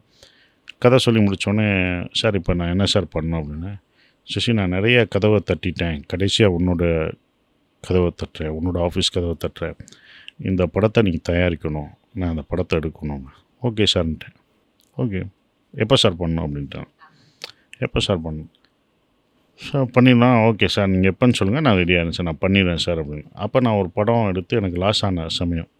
அப்போ நான் வெளியில் எல்லாம் வந்தோடனே என்னோடய ஆஃபீஸில் இருக்கவங்க என்ன கேட்டார், படம் எடுக்கணும்னு சொன்னாரா? இல்லைன்னு சொல்லு, நமக்கு லாஸு, அதில் வந்து இப்போ தான் இன்னொரு படம் எடுத்து வெளியில் வர்றோம், வேணான்னு சொல்லு அப்படின்னு சொன்னார். இல்லை நான் சரின்ட்டேன். ஏன் அப்படின்னு சொன்னாங்க. நான் சொன்னேன், நான் நேசித்த ஒரு மனுஷன் முத என் ஆஃபீஸ்க்கு வர்றார், நான் எப்படி வெறுங்கையோடு அனுப்புவேன்? அவரை நான் வந்து சந்தோஷமாக அனுப்புகிறது தான் நான் வாங்கின விருதே. இதுதான் எனக்கு பெரிய விருது. நான் சுப்பிரமணியபுரம் பண்ணது இதெல்லாம் கிடையாது, இதுதான் எனக்கு பெரிய விருது. அவரை சந்தோஷமாக நான் அனுப்புகிறேன், இந்த படம் நாங்கள் பண்ணுறோம் அப்படின்னு சொல்லிட்டு தான் அந்த படம் நாங்கள் ஆரம்பித்த ஒரு விஷயம். அதில் அவர் நடிக்க போகிறாரு அப்படின்றது வந்து ஏன்னா ஒரு தொப்பி இல்லாமல் நம்ம பார்த்ததே இல்லை. அப்போ அவர் சசி ஆஃபீஸ்க்கு வந்தார். ஒரு தடவை ஆஃபீஸுக்கு போனேன். அப்போ அந்த இது யாருன்னு தெரியுதா இந்த ஆளை அப்படின்னாரு. நான் யோசிக்கிறேன், யாரா அவர், இவரை நம்ம பார்த்ததே இல்லையே, புது ஆக்டரா, புதுசாக கொண்டு வர்றாரா, எனக்கு தெரில, அடையாளமே தெரியல. ஏன்னா அவரை தொப்பியோடு தான் பார்த்துருக்கோம். அந்த கண்ணாடியோடு பார்த்தனால அந்த கண்ணோட பவர் நமக்கு அப்படி முறைச்ச மாதிரி ஒரு ஸ்டில் எனக்கு இன்னும் ஏன் வருது. சார் யார் இவர், புதுசாக யார் சார் புதுசாக இன்ட்ரொடியூஸ் பண்ணுங்க, நல்லா இருக்காரே சார் அப்படின்னு. அப்போ சொல்லிட்டு சிரிச்சிட்டு தட்ஸ் மீ அப்படின்னாரு. அது நான் தான் அப்படின்னாரு. அதனால அப்புறம் நல்லா இருந்துச்சு. அப்புறம் தான் பார்த்தேன், இப்போ அவரை கேப்போடு எடுத்த சார் யாருமே இப்படி பார்த்தது இல்லையே சார் அப்படின்னா, இதான் நான் நடிக்க போகிறேன்னு சொல்லிட்டு அப்புறம் அந்த படத்தில் ஸ்டார்ட் பண்ணது. அதில் ஒரு பேரன் கேரக்டர், அவரோட பேரன் கேரக்டர், ஏன்னா அவருக்கு தமிழ் சொல்லி கொடுப்பார். பேரை வந்து இங்கிலீஷே பேசிகிட்டு இருப்பான், கதையே அதுதான். அவர் வந்து தமிழ் சொல்லுவார், தமிழ் ரொம்ப முக்கியன்ட்டு. பேரை வந்து தாத்தாவுக்கு வந்து தாத்தா வந்து பேரனுக்கு தமிழ் சொல்லி கொடுப்பாரு, பேரை வந்து தாத்தாவுக்கு இங்கிலீஷ் சொல்லி கொடுப்பாங்க. ஸோ அவன் வந்து தமிழே தெரியாத பேரன் பெரிய இதாகி அவன் கடைசி நாவல், தமிழ் நாவல் எழுதி அதுக்கு சிறந்த பரிசு வாங்குவான். ஓகே. ஸோ அதை அவன் டாக்டர் ஆயிடுவான் அந்த பையன். அப்போ அவர் இறக்கும்போது படத்தில் தமிழை மறந்துடாத, தாத்தாவை மறந்துடான்னு சொல்லுவார். ஸோ வளர்ந்த ஒரு பேரனாக தான் நான் வருவேன். இப்போ ஒரு கேமியோ ரோல், சின்ன ஒரு ரோல் லாஸ்ட்டு. அப்போ அதில் கேட்பாங்க, அந்த இது என்னை வச்சு ஒரு நாள் எடுத்தார் அந்த ஷூட். அதுவும் மறக்க முடியாத. பாலுமேந்திரா சார் படத்தை தயாரிக்கிறது இல்லாமல் அதில் ஒரு சீன் நடிகனாகவும் நடிக்கிறேன்றது வந்து ரொம்ப டபுள் போனஸ். கண்ணா ஒரு லட்டு தின்ன ஆசையா அப்படின்ற மாதிரி அப்படி ஒரு சந்தோஷம். அவர் எடுத்த விதம், அதை அங்கே கற்றுக்கிட்ட நானும் பார்த்த ஒரு விஷயம். அதில் வந்து கடைசி அந்த பேரன் வந்து அவார்டு வாங்குறது தான் கதை. தாத்தா இருந்திருப்பார், இவன் அவார்டு வாங்குவான் அப்படின்ற ஒரு விஷயம். ஆனால் அதே எடுத்தது பின்னால் என்னாச்சுன்னா அந்த படம் நேஷ்னல் அவார்டு வாங்குச்சு. அவரோட ஒரிஜினல் பேரன் நேஷ்னல் அவார்டு, அவருக்கு பதிலாக நேஷ்னல் அவார்டு வாங்கினான். அது போக படத்தில் நான் அவர் பேரனாக வாங்கும்போது பார்த்த ஒரு விஷயந்தான், சின்ன பையனாக அவரோட உண்மையான பேரன் அவன் வந்து அந்த நேஷ்னல் அவார்டு வாங்கும்போது அவ்வளோ சந்தோஷமாக இருந்துச்சு. அவர் இல்லையே அப்படின்ற ஒரு விஷயம் இல்லாமல் ஒரு விருது எங்களுக்கு வாங்கி கொடுத்துட்டு போயிருக்கீங்கன்ற அந்த சந்தோஷம். அவர் எடுத்துக்கிட்டே இருந்தார். அவர் கீழே ஹாஸ்பிட்டலில் விழுந்து ஹாஸ்பிட்டலில் இருக்கார். இந்த படம் முடிச்சிட்டோம், ஹாஸ்பிட்டலில் இருக்கார், ரிலீஸ் ஆகிடுச்சு, எல்லாமே ஹாஸ்பிட்டல் ஆகிடுச்சு. அடுத்த படம் பண்ணலான்னு நாங்கள் பிளான் போட்டோம். அதுக்கான கதையெல்லாம் வச்சுருந்தார். சார் அடுத்து பண்ணுவோம் சார் அப்படின்னு. நாங்கள் அடுத்த படம் இருக்கும்போது அவர் கீழே விழுந்துட்டார். நான் அவர் ஹாஸ்பிட்டலில் பார்க்குறேன். ஹாஸ்பிட்டலில் போகும்போது அவர், சரி நான் விழுந்துட்டேன், நான் சீக்கிரம் வந்துடுவேன், சார் வாங்க சார், அடுத்த கதை பண்ணோம் சார், சீக்கிரம் எந்திரிச்சு வாங்க. நான் வெல்கம். நான் அந்த ஹாஸ்பிட்டல்லாம் சாக மாட்டேன். நான் வியூ ஃபைண்டரை பார்த்துட்டு கடைசி என்னோடய உயிர் அந்த வியூ ஃபைண்டரில் தான் போகும். என்னோடய உயிர் வந்து ஹாஸ்பிட்டலில் போகாது. அவர் அந்த படம் எடுக்கும்போதும் சொன்னார் என்கிட்ட. அங்கே தான் எனக்கு உடனே பண்ணணும்னு தோணுச்சு. சசி நான் வந்து என்னோடய படம் எடுத்துகிட்டு இருக்கும்போது தான் நான் சாகணும். வியூ ஃபைண்டர் பார்த்துட்டு, ஏன்னா அவ்வளோ கேமராவை ரசித்த ஒரு மனுஷன், என் வியூ ஃபைண்டரில் தான் என்னோடய உயிர் போகணும் அப்படின்னு பார்த்துட்டே நான் போகணும் அப்படின்வார். சார் அது இன்னும் 4 படம் எடுக்கலாம் சார் அப்படின்னும். சார் வாங்க சார், நீங்கள் வாங்க, வந்துச்சு வாங்க சார், அடுத்த படம் பண்ணுவோம்னு நினச்சோம். காலமாக அவர் எடுத்துகிட்டு போயிடுச்சு. அது வந்து அந்த படம் ஒரு படம் தான் பண்ணோம். அதில் இளையராஜா சார் மியூசிக் வேறு இருந்தது. அவர் அதை வந்து அவருக்காக, பாலுமேந்திரா சாருக்காக எந்த இதுவும் வாங்கலை. அவர் பேமெண்ட் எதுவும் வாங்காமல் ஃப்ரீயாக அதை பண்ணி கொடுத்த ஒரு விஷயம். எல்லாம் அவருக்காக வந்து பண்ணாங்க. ஸோ அப்படி ஒரு படமாக அது இருந்தது. இன்னொரு பியூட்டிஃபுல்லான மெமரியில் சார் அது. ஒரு லெஜெண்ட் கூட ஒர்க், அவர் வந்த விஷயமா இருக்கட்டும், அவர் பேசினதாக இருக்கட்டும், அவர் இயக்கி இருக்கிறார் உங்களை ஒரு நாள் அப்படின்றப்போ அது எவ்வளோ பெரிய விஷயம். எனக்கு உங்ககிட்ட இவ்வளோ நேரம் கான்வர்சேஷனில் பேசினப்போ எனக்கு தெரிஞ்ச ஒரு விஷயம் என்ன அப்படின்னா, எங்கேயோ வந்து உணர்வுகள், அன்பு, பாசம் இதெல்லாம் சேர்ந்து பிணைக்கப்பட்ட ஒரு பர்சனாலிட்டியாக தான் எனக்கு நீங்கள் தெரியுறீங்க. எல்லாமே நகர்றது ஏதோ ஒரு இமோஷன்ஸில் தான் இருக்குது. Somewhere it is around emotions and beautiful bondings in life. நிறைய அழகான கதைகள் ஷேர் பண்ணிங்க, நிறைய இன்சிடென்ட்ஸ் இருந்துச்சு, ரொம்ப உண்மையாக இருந்துச்சு, ரொம்ப நல்லா இருந்தது கேட்கறதுக்கு. Thank you so much. இவ்வளோ நேரம் உட்காந்து பொறுமையாக ஆன்சர் பண்ணதுக்கு ரொம்ப ரொம்ப நன்றி. தேங்க்யூ, ரொம்ப சந்தோஷம். ஆமாம், ரொம்ப ஜாலியாக இருந்துச்சு, சந்தோஷமாக இருந்துச்சு. தேங்க்யூ ஸோ மச் எங்கள் நிகழ்ச்சிக்கு வந்ததுக்கு. ரொம்ப சந்தோஷம், ரொம்ப ஜாலியாக வந்தேன். கடைசி பாலுமேந்திரா சாரை கேட்டு அப்படியே எமோஷனல் ஆக்கிட்டீங்க. இருந்தாலும் ரொம்ப சந்தோஷம். பழைய நினைவுகளை நம்ம கொண்டு வர்றதா ஒரு விஷயம். கேள்வி கேட்கும்போது தான் பழைய இதெல்லாம் எங்களுக்கும் ஒரு ட்ராவல் பண்ணிட்டு வர விஷயமா இருந்தது. ரொம்ப சந்தோஷமாக இருக்குது. ரொம்ப நன்றி. Thank you sir, thank you so much. Thank you. Mad Rapid, India's finest audio wearable brand, starting at 999.